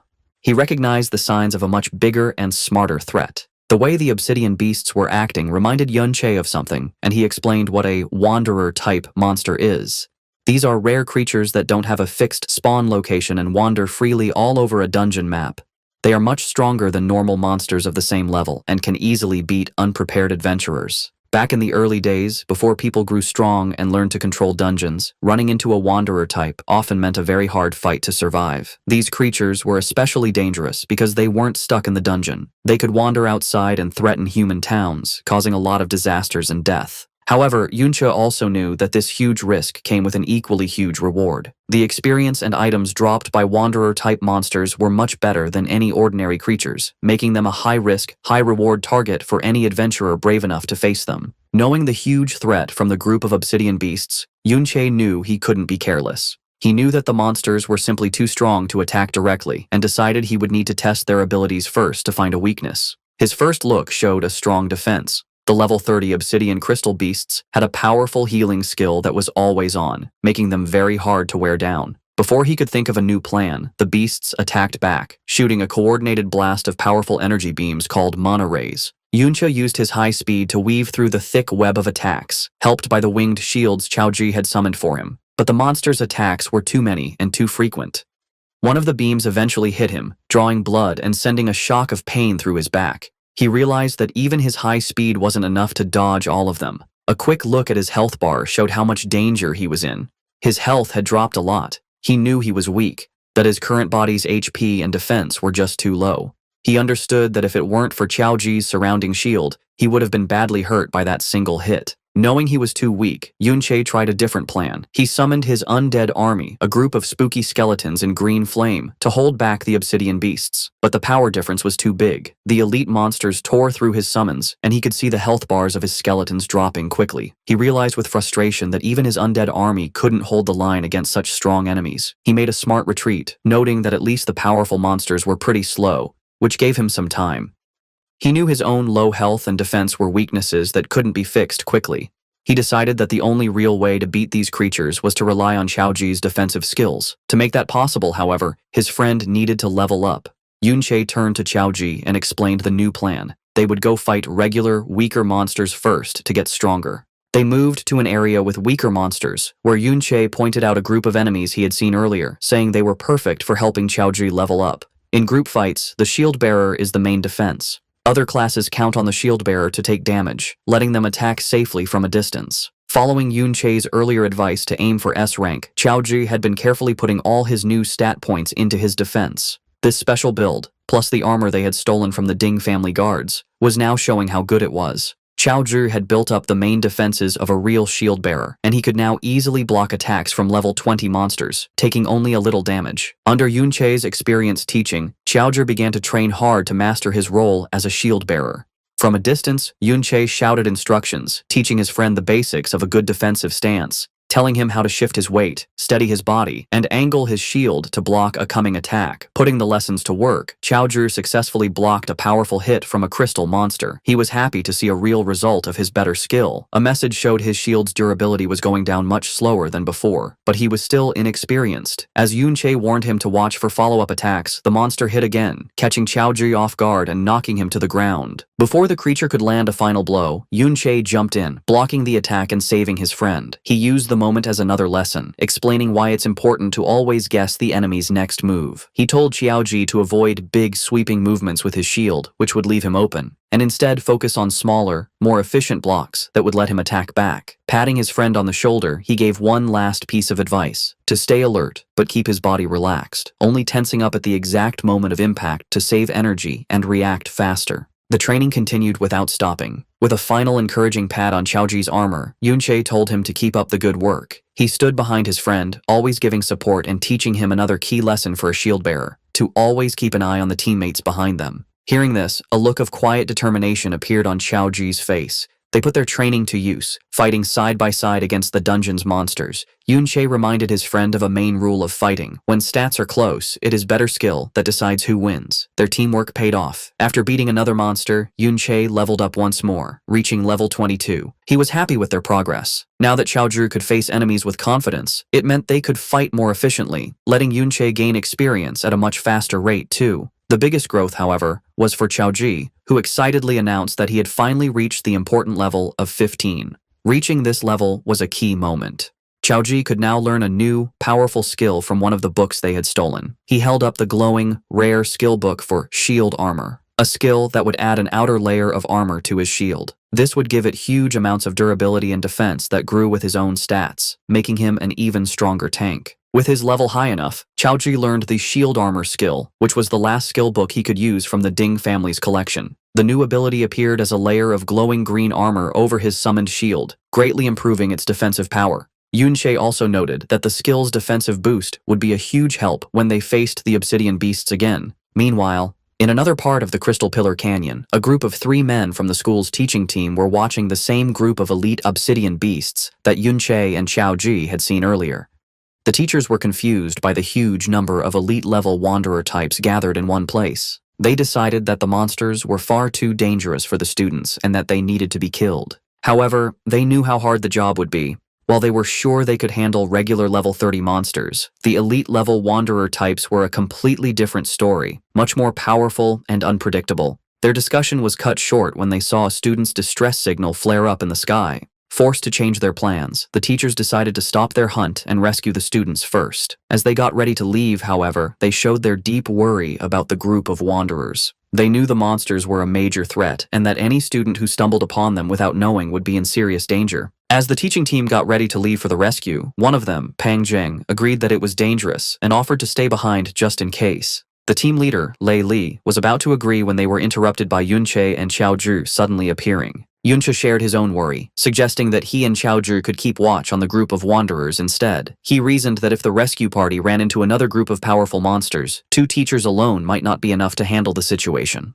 He walked up to the surprised teachers and calmly explained his idea. He told them that the wanderer types were not very fast, and more importantly, had not noticed their presence yet. He promised them that as long as he and Xiaozhi kept a safe distance and simply watched, they would be perfectly fine, and urged the teachers to go on ahead without worry. After hesitating for a moment, the teachers agreed to the plan. However, before they left, Lei Li gave Yunche a very serious warning. He stressed that the monsters were extremely dangerous and that Yunche and Xiaozhi must absolutely not act on their own or try to fight them. He repeated that they must stay hidden because if the powerful creatures spotted them, they would have no chance of escape. As the teachers hurried away, one of them yelled a final, desperate warning for Yunche to hide well, telling him he would have no way to escape if the monsters found him. But Yunche had no plans to hide. As soon as the teachers were gone, he started his own attack on the group of obsidian beasts, confidently saying that it was the monsters who wouldn't be able to escape from him. He put their new plan into action. He summoned his undead army to act as a front line, taking the first wave of Monterey attacks from the powerful beasts. This time, however, the skeletons were not alone. Xiaozhi, who was now a very strong tank, used both his surround shield and his new shield armor skills. This created a super strong defensive wall to protect the skeletons. The powerful energy beams, which had been a big threat before, now hit the strong shields without doing any damage, barely even scratching the undead warriors they were protecting. With the monster's attention on his unbreakable front line, Yunche moved through the chaos and started his own fierce attack. He landed a series of very strong hits, breaking the crystal bodies of the elite-level monsters with just his fists. He focused his attacks on one radiant crystal monster, watching its health bar get smaller with each hit.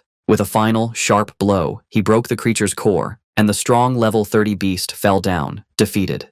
It dropped a beam of light, which meant there was valuable loot. After successfully beating one of the powerful wanderer-type monsters, Yunche felt good. He noticed that he was getting more and more used to his new support class, skillfully using his own attacks with Xiaozhi's defenses and his undead army. However, he knew his current power level was still much weaker than what he had in his past life. While his reversed skills let him increase his attack power a lot, he was still held back by the naturally low base attack of a support class. He wished he had a way to increase his basic damage even more. He thought about his other gains from the battle, like the titles he had earned for beating powerful monsters. The victory had also given him another level up, and he was happy to see just how much experience the rare elite-level monsters gave.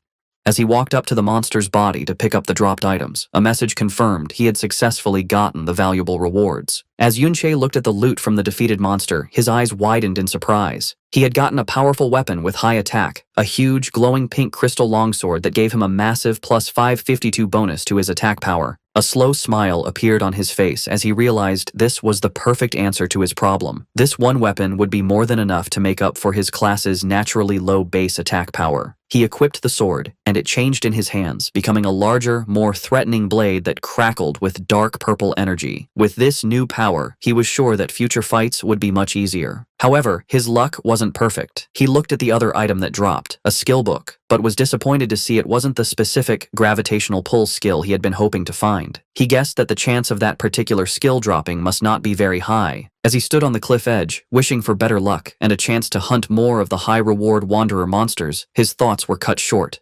A bright red, firework-like explosion suddenly lit up the sky in the distance, and it immediately caught his attention. Yunche right away recognized the flare in the sky. It wasn't just any distress signal. It was the special kind of flare that only the school's teacher teams had, which meant they were in serious trouble. The teachers, who had gone to what they thought was a student's distress call, found themselves in a very bad situation. They had stumbled upon a huge group of the elite wanderer-type monsters, all gathered around a single cave entrance. They couldn't understand why so many of the powerful creatures were all there. Soon after, Yunche, Xiaozhi, Yunsha, and Yunyin also arrived. They were just as confused by the huge number of monsters gathered in one place. One of the teachers explained that they had just arrived after seeing the signal and didn't know what was happening yet.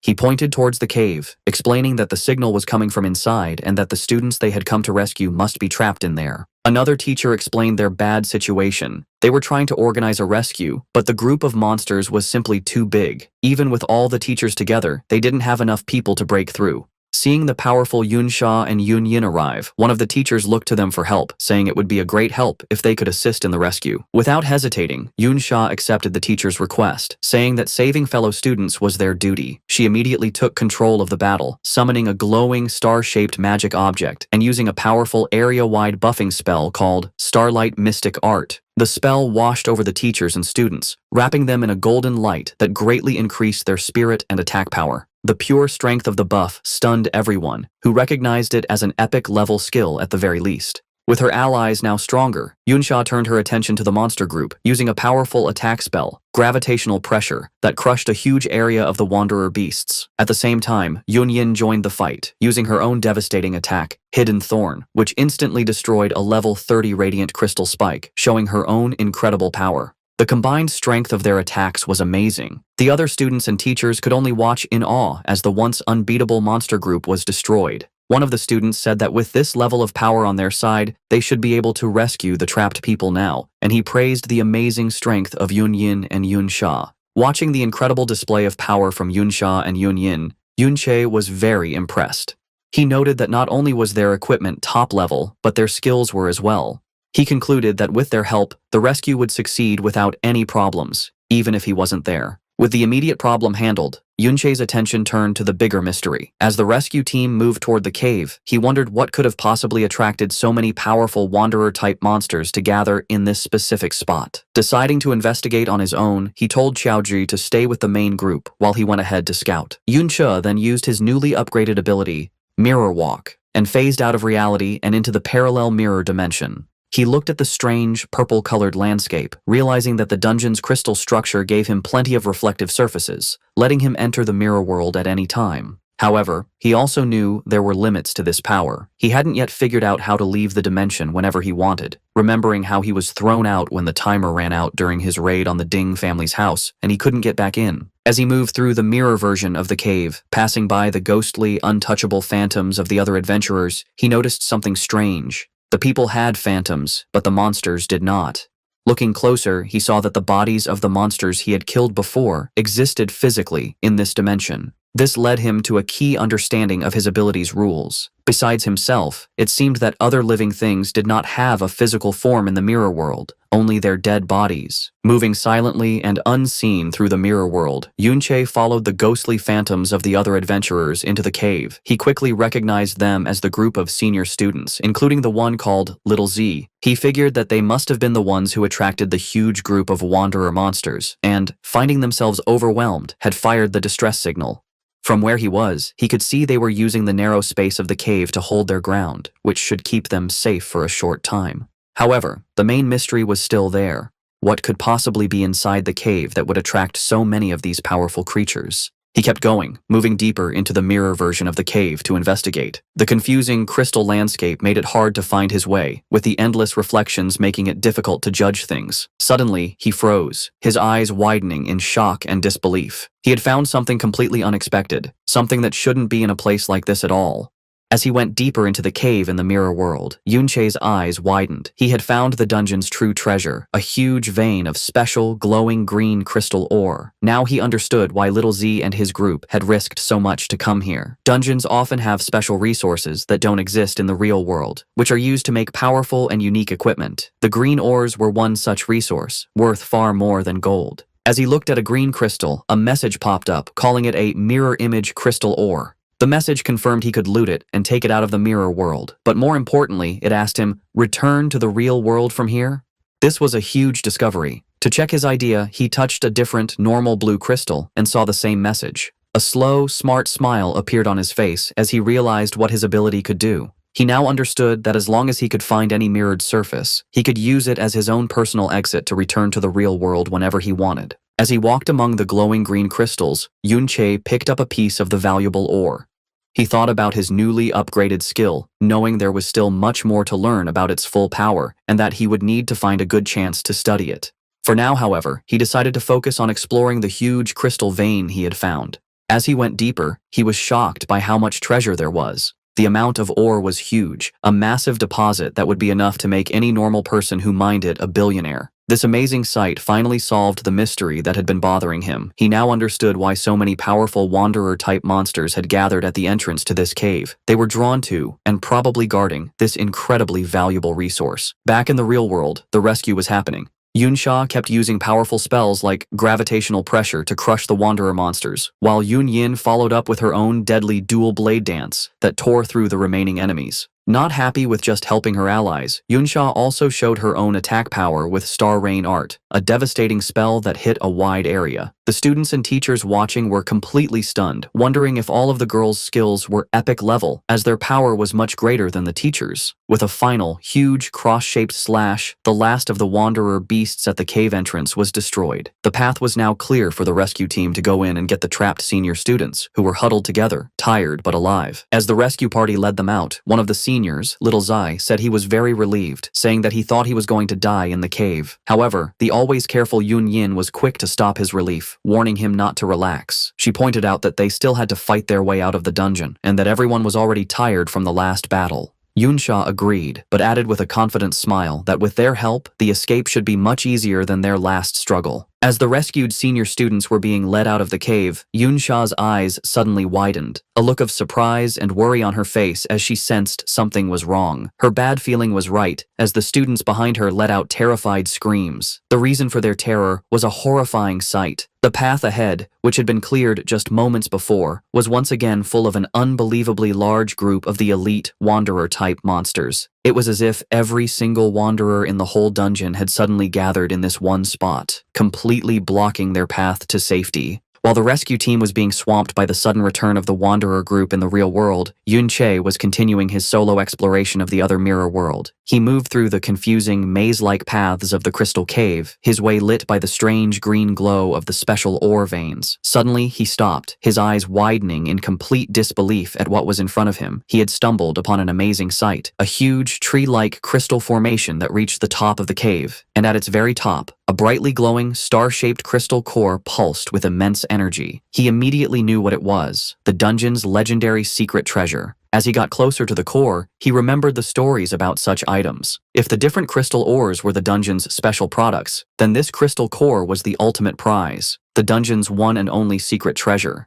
These treasures are the condensed form of all the special products in a dungeon, taking a very long and unknown amount of time to form. They are so rare that a normal person might never see one in their whole life. Most importantly, every secret treasure, without fail, has a unique and powerful special effect.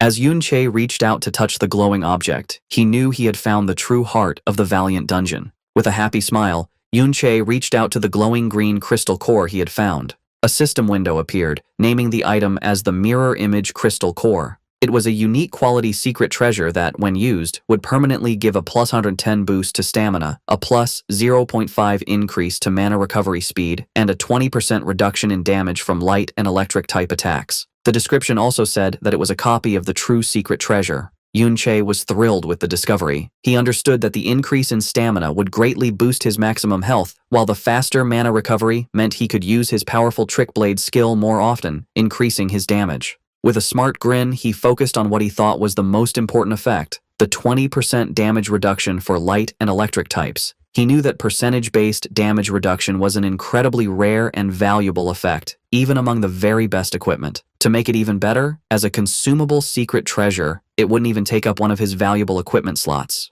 However, as he held the treasure, a strange thought came to him. He knew that just as the crystal ores had attracted the wanderer monsters, a secret treasure this big should logically be protected by a monster whose strength was much greater than the wanderers he had seen. Deciding not to stay long, he got ready to use the secret treasure and then get out. A system window gave him two choices, to either loot the item for later or use it right away. As he went to choose use, another message appeared, revealing a surprising rule. Using or taking the item would require using up 10 minutes of his remaining mirror walk time, which caught him by surprise. Back in the real world, just as the rescued students were starting to feel a sense of relief, a deep and powerful rumbling sound suddenly shook the whole cave. The teachers and students looked up in terror, and even the very powerful Yunsha and Yun Yin were frozen with looks of shock and alarm. From behind the huge crystal formations, a new, huge threat appeared. It was a giant monster, a much larger and more threatening version of the wanderer beasts they had just fought, crackling with dark purple energy and making everything else in the cave look small. The group immediately understood the horrifying truth of their situation. They had stumbled upon the Lord of the Wanderer species, a powerful, hidden boss of the dungeon. The teachers and students knew how bad their situation was. They were facing a wandering lord, a rare hidden boss that was separate from the dungeon's main boss. A creature like this is much stronger than a normal boss, and this one, with its huge army of elite followers, was a threat they couldn't hope to fight against. Panic started to spread. One of the students cried out in fear, saying he thought wandering lords only showed up in high-level dungeons. The fear was spreading, and the others began to lose hope, believing they were all going to die. Just as they were about to fall apart, Yunsha's calm, strong voice cut through the chaos. She told everyone to calm down, reminding them that the most important thing was to work together to escape. Taking control, she pointed to a narrow canyon, saying it was their only way out of the basin they were trapped in. She explained a clear plan. As long as they could break through the line of monsters and get out of the basin, their faster speed would let them get away easily. With a final encouraging shout, she used her powerful starlight mystic art again, strengthening the whole group. She ordered everyone not to hold back and to push forward with all their power towards the canyon exit. Inspired by Yunsha's leadership, the teaching team leader, Lei Li, jumped into action. Saying they had to at least get the students out safely, he turned on his light refracting shield. He announced that the teachers would take turns leading the attack, with him going first, and he rushed into the group of monsters to make a path. The other teachers and students followed close behind, their combined attacks creating a powerful push forward. Support class members cast healing and defensive spells on the frontline fighters, making sure they could keep moving. Surrounded on all sides, the group formed a tight defensive circle, slowly but surely pushing their way towards the canyon exit as the teachers urged them to hold on. Just as it seemed they might break through, the huge wandering lord stepped in. It let out a mighty roar, a skill called Battle Cry Rally. In response, the regular crystal monsters from all over the dungeon, which had been inactive before, suddenly started moving and began marching towards the basin. They poured into the canyon, their huge numbers forming what seemed like an endless wave of new enemies that completely surrounded the trapped rescue party. The students and teachers could only watch in despair as their escape route was cut off by thousands of new monsters, wondering where they had all come from. The already bad situation for the students and teachers got even worse. The huge wandering lord used a new ability called Crystal Aura. A massive red aura surrounded all the nearby monsters, strengthening them with a huge 20% increase to their health, attack power, and defense. The students on the front line were immediately beaten, crying out in shock at how much the monster's attack power had suddenly increased. The stronger group quickly got its first victim. A teacher was pierced by several energy beams, screaming that the damage was too high to be healed before he was completely beaten by the attacks and killed. A nearby student shouted in horror, announcing that a teacher was dead. As panic threatened to break them apart, Yunsha took control once more. She ordered the shield guards to the front to form a defensive line and told the priests to focus their healing on the shield bearers to keep them standing. Even with her strong commands, Yunsha knew their situation was very bad. She thought that everyone was already tired and they were now just barely holding on. Most terrifying of all, she realized that the wandering lord itself had not yet really started to fight, and they were already being pushed to their limit by its strengthened followers alone. Even with their best efforts, the combined forces of the students and teachers were no match for the strengthened, endless group of monsters.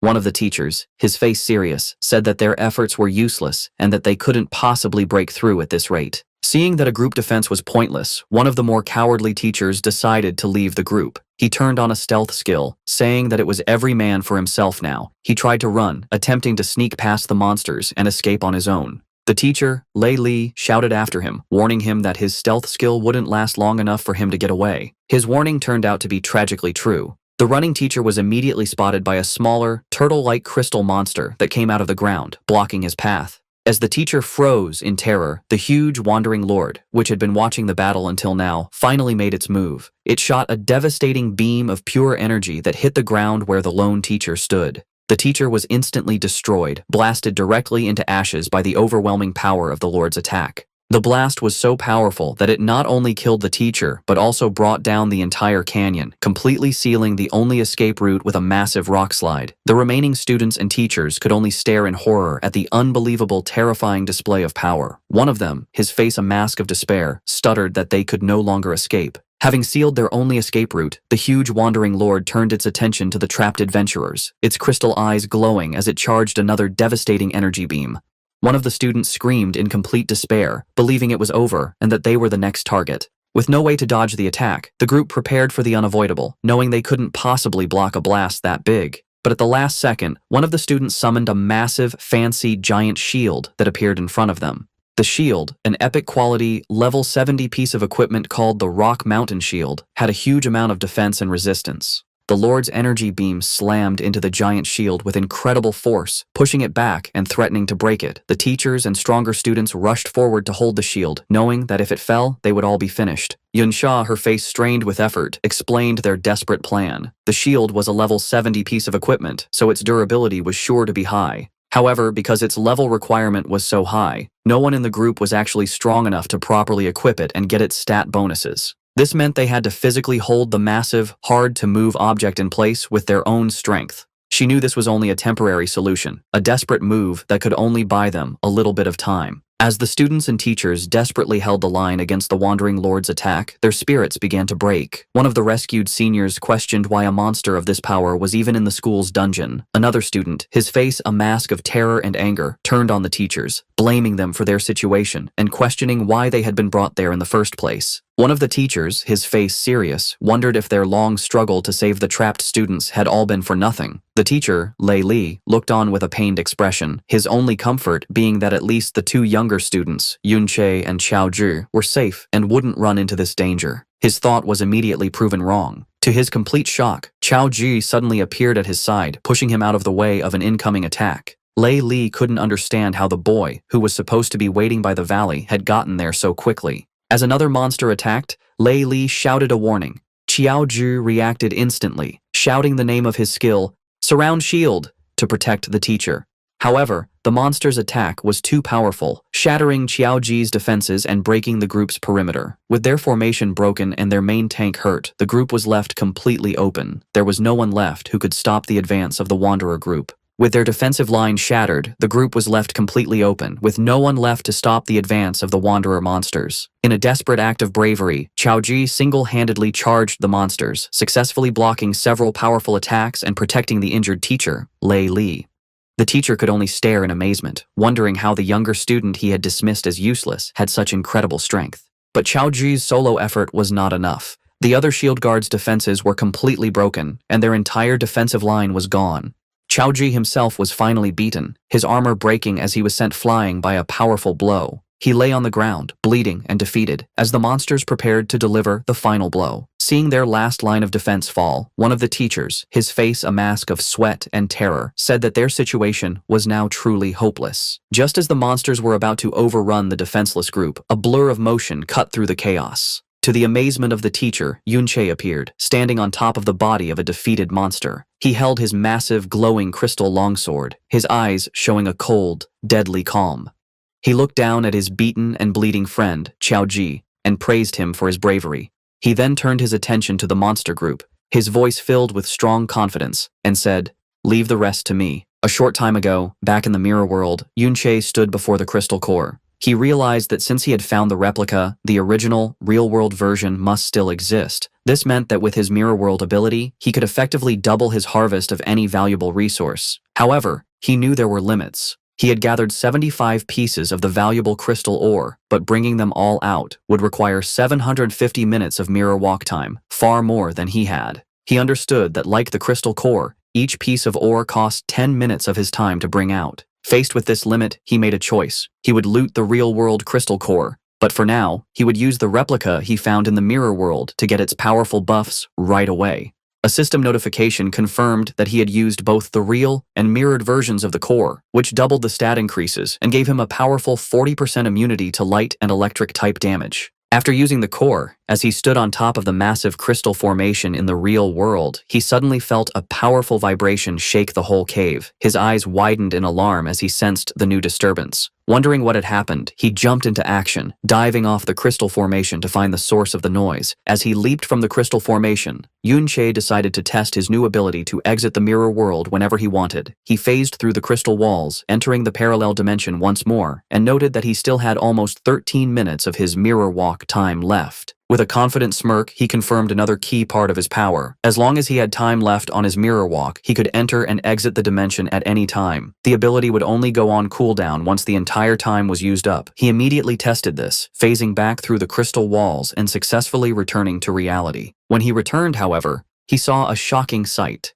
The number of monsters had grown hugely, far more than the crystal ore alone could explain. Towering over them all was the giant Wandering Lord, and Yunche finally understood that this creature was the true source of the dangerous feeling he had felt from the very beginning. Realizing the huge danger, his first thought was for his friend. He knew that Xiaoji and the others were in great danger, but with his new control over the mirror world, a new plan began to form in his mind. Knowing he could now enter and exit the dimension at any time, he saw a chance to turn the tables on the seemingly unbeatable boss. With his new control over his ultimate skill, Yunche came up with a new strategy. He began to phase in and out of the mirror world, using the other dimension to instantly move around, easily dodging the monster's attacks before reappearing in the real world to strike. This hit-and-run tactic was very effective. After taking down several more of the elite monsters, he reached level 24. He took a moment to check his new power, calculating that with his increased mana and the doubled mana recovery from the crystal cores, he could now stack his Blade of Trickery skill to get a huge 330% increase in his attack power. However, Yuncha stayed realistic. He knew that while his current power was crazy, it was still not enough to face the giant Wandering Lord, a creature even stronger than a normal dungeon boss. He decided that he would need to reach at least level 30 to have a real chance of winning, and he knew he was still a long way from his goal. The story then returns to the desperate moment in the real world, with the students and teachers about to be killed. Just as all hope seems lost, Yunche exits the mirror world for the final time and appears in the middle of the battlefield. Standing on the body of a defeated monster, he looks at his beaten but brave friend, Qiao Ji, and praises him for his courage. With strong will, he tells his friend to leave the rest to him, ready to face the huge group of monsters alone. Exiting the mirror world for the last time, Yunche landed firmly on the ground, ready to fight. He immediately took charge, telling those with support skills to buff him while he took on the Wanderer Horde. Yunsha and Xiaoji reacted right away. The powerful high-level student used her Starlight Mystic Art, while Xiaoji cast his defensive Surround Shield and Shield Armor, both skills buffing Yunche with a big boost to his spirit and attack power. Now stronger, Yunche became a storm of destruction, his massive crystal longsword cutting through the groups of elite monsters with ease. He knew that while the number of enemies was ridiculous, he was no longer in any real danger. After using the 2 crystal core secret treasures, his health was several times higher than before, and his 40% damage reduction against the monster's light and electric attacks made him very tough. His only frustration was that the monsters were immune to the confusion effect from his Chaotic Thorn skill,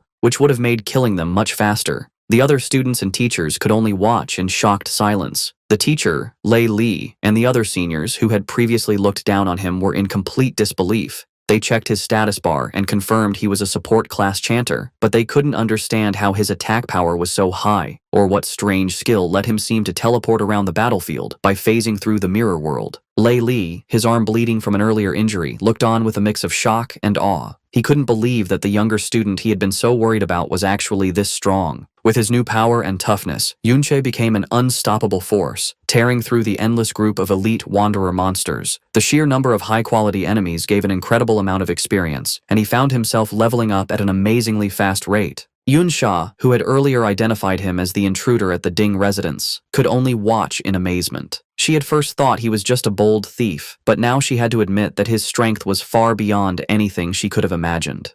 Yunyin was just as stunned, left speechless by the incredible display of power from the boy who shared her last name. Yuncha continued his non-stop attack, phasing in and out of the mirror world to move and strike, his movements a blur of purple energy. He gained level after level, one after another, quickly reaching level 28. The other students and teachers, who had been about to die just moments before, were completely shocked. One of the teachers, Lei Li, wondered if Yunche was some kind of high-level support from outside, but then remembered seeing him before and realized he was a student. His companion, Little Z, was even more shocked, unable to believe that a mere student could have such huge power. Despite Yunche's incredible performance, the Wandering Lord was still a massive threat. As the giant beast got ready to shoot another of its devastating energy beams, the students and teachers cried out in alarm. Yunche, his face serious, knew that even with all his recent power-ups, he would not be able to survive a direct hit from that attack. As the Wandering Lord began to move forward, its energy beam still blazing, the students and teachers behind their makeshift shield wall knew their time was running out. Once the giant beast got close, the two shields would not be enough to protect them. The teacher, Lei Li, seeing that Yunche had greatly reduced the number of smaller monsters, shouted for everyone to break out and head for the other exit. He knew that no matter how strong the mysterious student was, there was no way he could fight the Wandering Lord alone. However, his plan was immediately met with pushback. One of the other students pointed out the problem. The two massive shields were too hard to move. If they left them to make a run for it, they would be completely open to the Lord's devastating attacks. Another student added that the shields were too heavy to be carried and could only be moved by storing them in an inventory, which none of them could do. Just as their argument got heated, a calm voice cut through the chaos, telling them to leave it to him. It was Yunche. He laid out a new, selfless plan. He would attack the Wandering Lord to get its attention, giving the rest of them a chance to retreat. The teacher, Lei Li, was stunned by his sacrifice, asking what would happen to him if they all ran. Yunche explained his thinking. He knew from his past life that if a Wandering Lord isn't dealt with, it will eventually gather all the monsters in the dungeon and wander into the outside world, causing a major disaster. With a look of serious determination, he declared that he would stay behind and kill the beast himself. He activated his Blade of Trickery, boosting his attack power by a huge 350%, and noted that he still had over 5 minutes left on his mirror walk, giving him the perfect tool to take on the giant enemy. As Yunche got ready to face the Wandering Lord alone, the teacher, Lei Li, made the hard choice to lead the others in a retreat. He told them to get out faster, thinking that no matter how strong Yunche was, he would eventually get tired against such a huge enemy. He figured that the sooner they escaped, the sooner Yunche could escape too. When a student questioned Yunche's bold claim that he could kill the Lord, Lei Li said it was just a brave act to make them feel better because he knew how powerful a real Wandering Lord was. As he was forced to run with the group, Chaozhi felt completely useless. He looked back with a sad face, hating that all he could do at a time like this was run while his friend faced incredible danger. Silently, he prayed for Yunche's safety. Meanwhile, Yunche was not helpless at all. He kept fighting through the smaller monsters, getting stronger with every kill, and he quickly gained another level. As the huge Wandering Lord shot its powerful energy beam, Yunche used his mirror walk to phase out of reality. The beam passed right through the space where he had just been. He then reappeared behind the beast and hit it with a powerful slash from his glowing sword. However, his attack showed a hard truth. The Wandering Lord, a level 42 stone golem, had such a strong defense and a powerful healing skill that the small amount of damage he did was healed right away. He realized that at his current level, it was no use. Its defense was just too high. As he dodged the Wandering Lord's attacks, Yunche's first tests confirmed what he thought. He saw a large crystal on the creature's head was its core, which meant it was also its weak point. The only problem was getting to it. Even with his many buffs, his attack power was still not enough to break through the Lord's strong defense and healing. To make things worse, his time was running out. A quick look at his status showed that the powerful buffs he had gotten from the others were starting to wear off. His own mana was also very low, and he knew he wouldn't be able to use his powerful Blade of Trickery skill for much longer. He realized he had only one good option. He needed to get stronger. He needed to level up first by killing the weaker monsters. Just as he was about to start attacking the smaller monsters again, a bright beam of light shot out from a nearby crack in the rock. Yunche's eyes widened in surprise as he recognized the light. At that exact moment, the huge Wandering Lord also saw the light and, with a scary show of intelligence, shot its powerful energy beam at the crack. Yunche immediately phased into the mirror world to avoid the blast, but as he reappeared, he was shocked to see the beam was aimed at the exact spot where he would show up. He realized with a jolt that the smart boss had already learned his pattern and was guessing his moves. Forced to reappear in the real world in the middle of the Wandering Lord's huge energy beam, Yunche was caught in the blast. The attack was a big, continuous one that quickly took away his health, even with his powerful defenses. He knew he couldn't use his mirror walk to dodge, as he had less than 4 minutes of it left, and the continuous attack would use it all up in no time. His only choice was to use his undead army to block the damage. However, he knew this was a costly plan.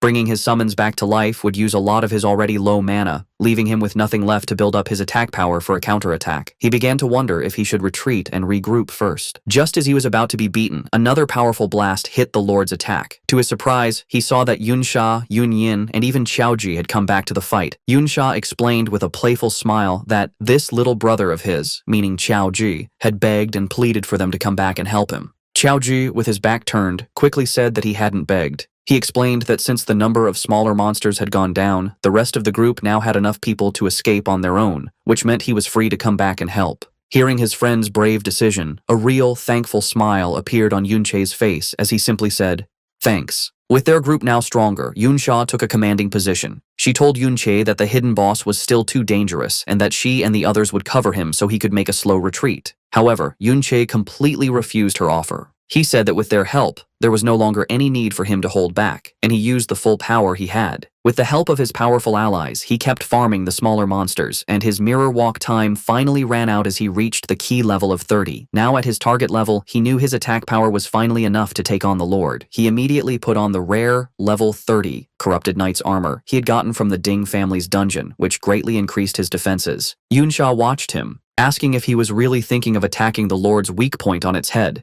She pointed out that at that height, it was impossible to get up there. But Yunche was one step ahead. He revealed that he had already gotten the tool he had always wanted, the gravitational pull skill book, which he had looted from one of the Wanderer monsters. The skill let its user pull a target object towards them. More importantly, its reversed form, gravitational traction, did the opposite, pulling the user towards the target. With the pull getting stronger, the lower the user's strength. With this new movement ability, the Lord's weak point was no longer out of reach. He activated his Blade of Trickery, quickly building up his attack power, and with a confident smile, he promised the others that everything was under control. With his plan set and his power fully built up, Yunche reached out a hand covered in purple energy, aiming for the huge Wandering Lord's head. He then used his new skill, gravitational traction, and a powerful force grabbed him, pulling him forward with incredible speed. He shot through the air like a rocket, breaking the rocky ground as he flew right towards the giant monster. In an amazing show of skill and power, he landed perfectly on the Wandering Lord's head, putting himself right next to its glowing crystal core, his powerful sword crackling with energy and ready to strike. Down below, Yunsha and Yunyin, who had just said it was impossible to reach that height, could only stare upwards, their faces frozen in looks of absolute shock and disbelief at the impossible thing he had just done.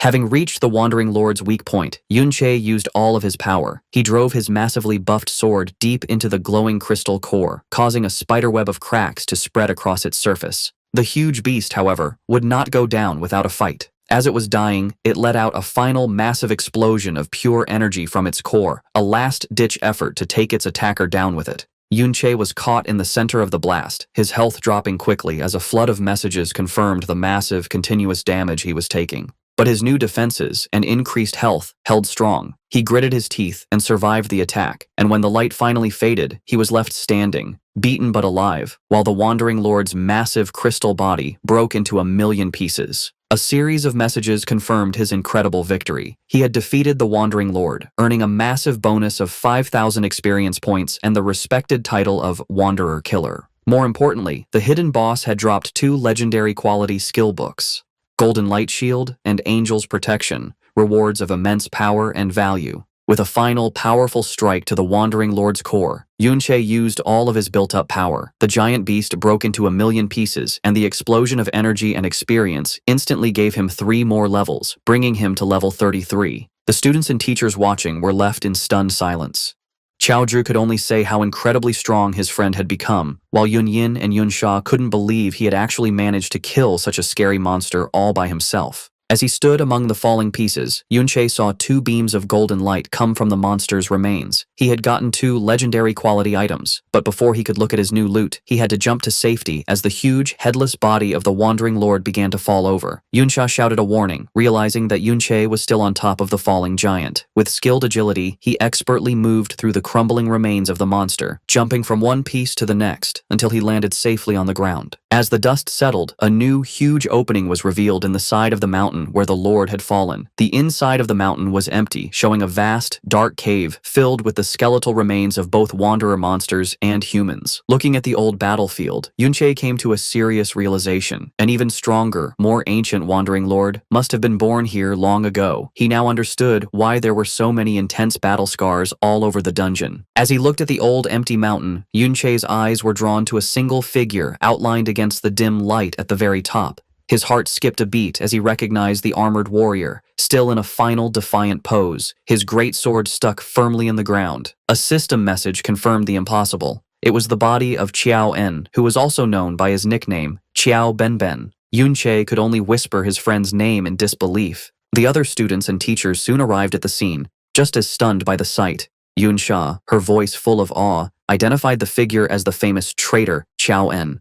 She admitted that while she had heard this was the place where he was killed by the hero Ding Kun, she had never expected the scene to be like this. The battlefield was a sign of a desperate last stand against countless monsters and people. She noted that the heroic, defiant figure before them was completely different from the statue in the Modern History Memorial Hall, which showed him being stepped on. This, she declared, did not look like someone who would be so easily beaten. Yuncha stayed silent, his face a mask of grief and sadness as he looked at the remains of his fallen friend. Qiaoji, his great-grandson, finally spoke. He told Yunche that while he probably wouldn't believe him, he now thought that his great-grandfather might not have been a bad person at all. As Qiaoji stood before his great-grandfather's remains, he began to explain the truth he had found. He told Yunche that he had spent his childhood looking through the historical records of his great-grandfather, but whenever he got to the parts about his experiences, the descriptions were always frustratingly unclear. Despite this, he had managed to find some key details. He had discovered that his great-grandfather had a habit of going into dungeons that were far below his actual level. This led him to the main question: why would an S-rank professional, someone over level 60, come to a low-level dungeon like this one? He then answered his own question with new certainty. It was because this dungeon was one of the few places that could spawn a wandering lord,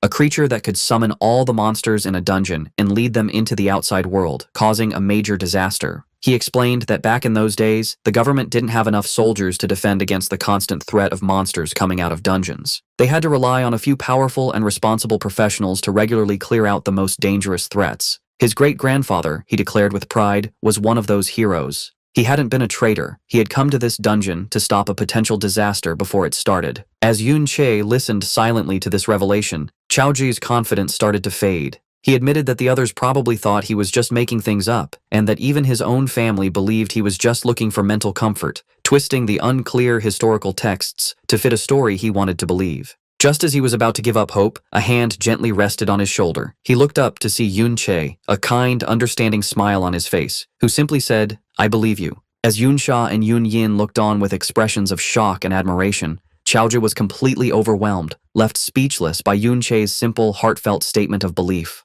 A flood of memories washed over Yun Che as he remembered his fallen friend and comrade, Qiao Benben, whose heroic legacy had been so cruelly twisted. He recalled Qiao Benben's youthful arrogance, how he would boast that his natural talent meant he didn't need a master and would soon be better than Yun Che himself. But he also remembered the boy's terror when he got in over his head, screaming for his master to save him from a swarm of monsters, only to then stubbornly deny that he needed saving at all. His pride hurt. He remembered his friend's unique habit of working hard in secret, only to then show off his new strength in front of others, and how he always chose the weakest shield-bearer class, the sword guard, because no other shield-type class was fast enough to keep up with Yun Che's reckless attacks. He remembered how he always seemed to find Qiao Benben, even when he tried to sneak off on his own to grind levels, and how his friend would always make excuses, claiming he just couldn't resist a good fight, insisting that saving people was just something he did on the way. Filled with a new sense of purpose and a burning desire for revenge, Yun Che looked at the remains of his friend. He declared that, for Qiao Benben's sake, he would settle the score with the Ding family, the ones who caused his friend's suffering after his death. Back at the Ding family residence, Ding Shu is telling the story of the dungeon expedition to his unbelieving father and uncle. He insists that what he is saying is true, that Yun Che is just that amazing, and that they can ask the teacher in charge if they don't believe him.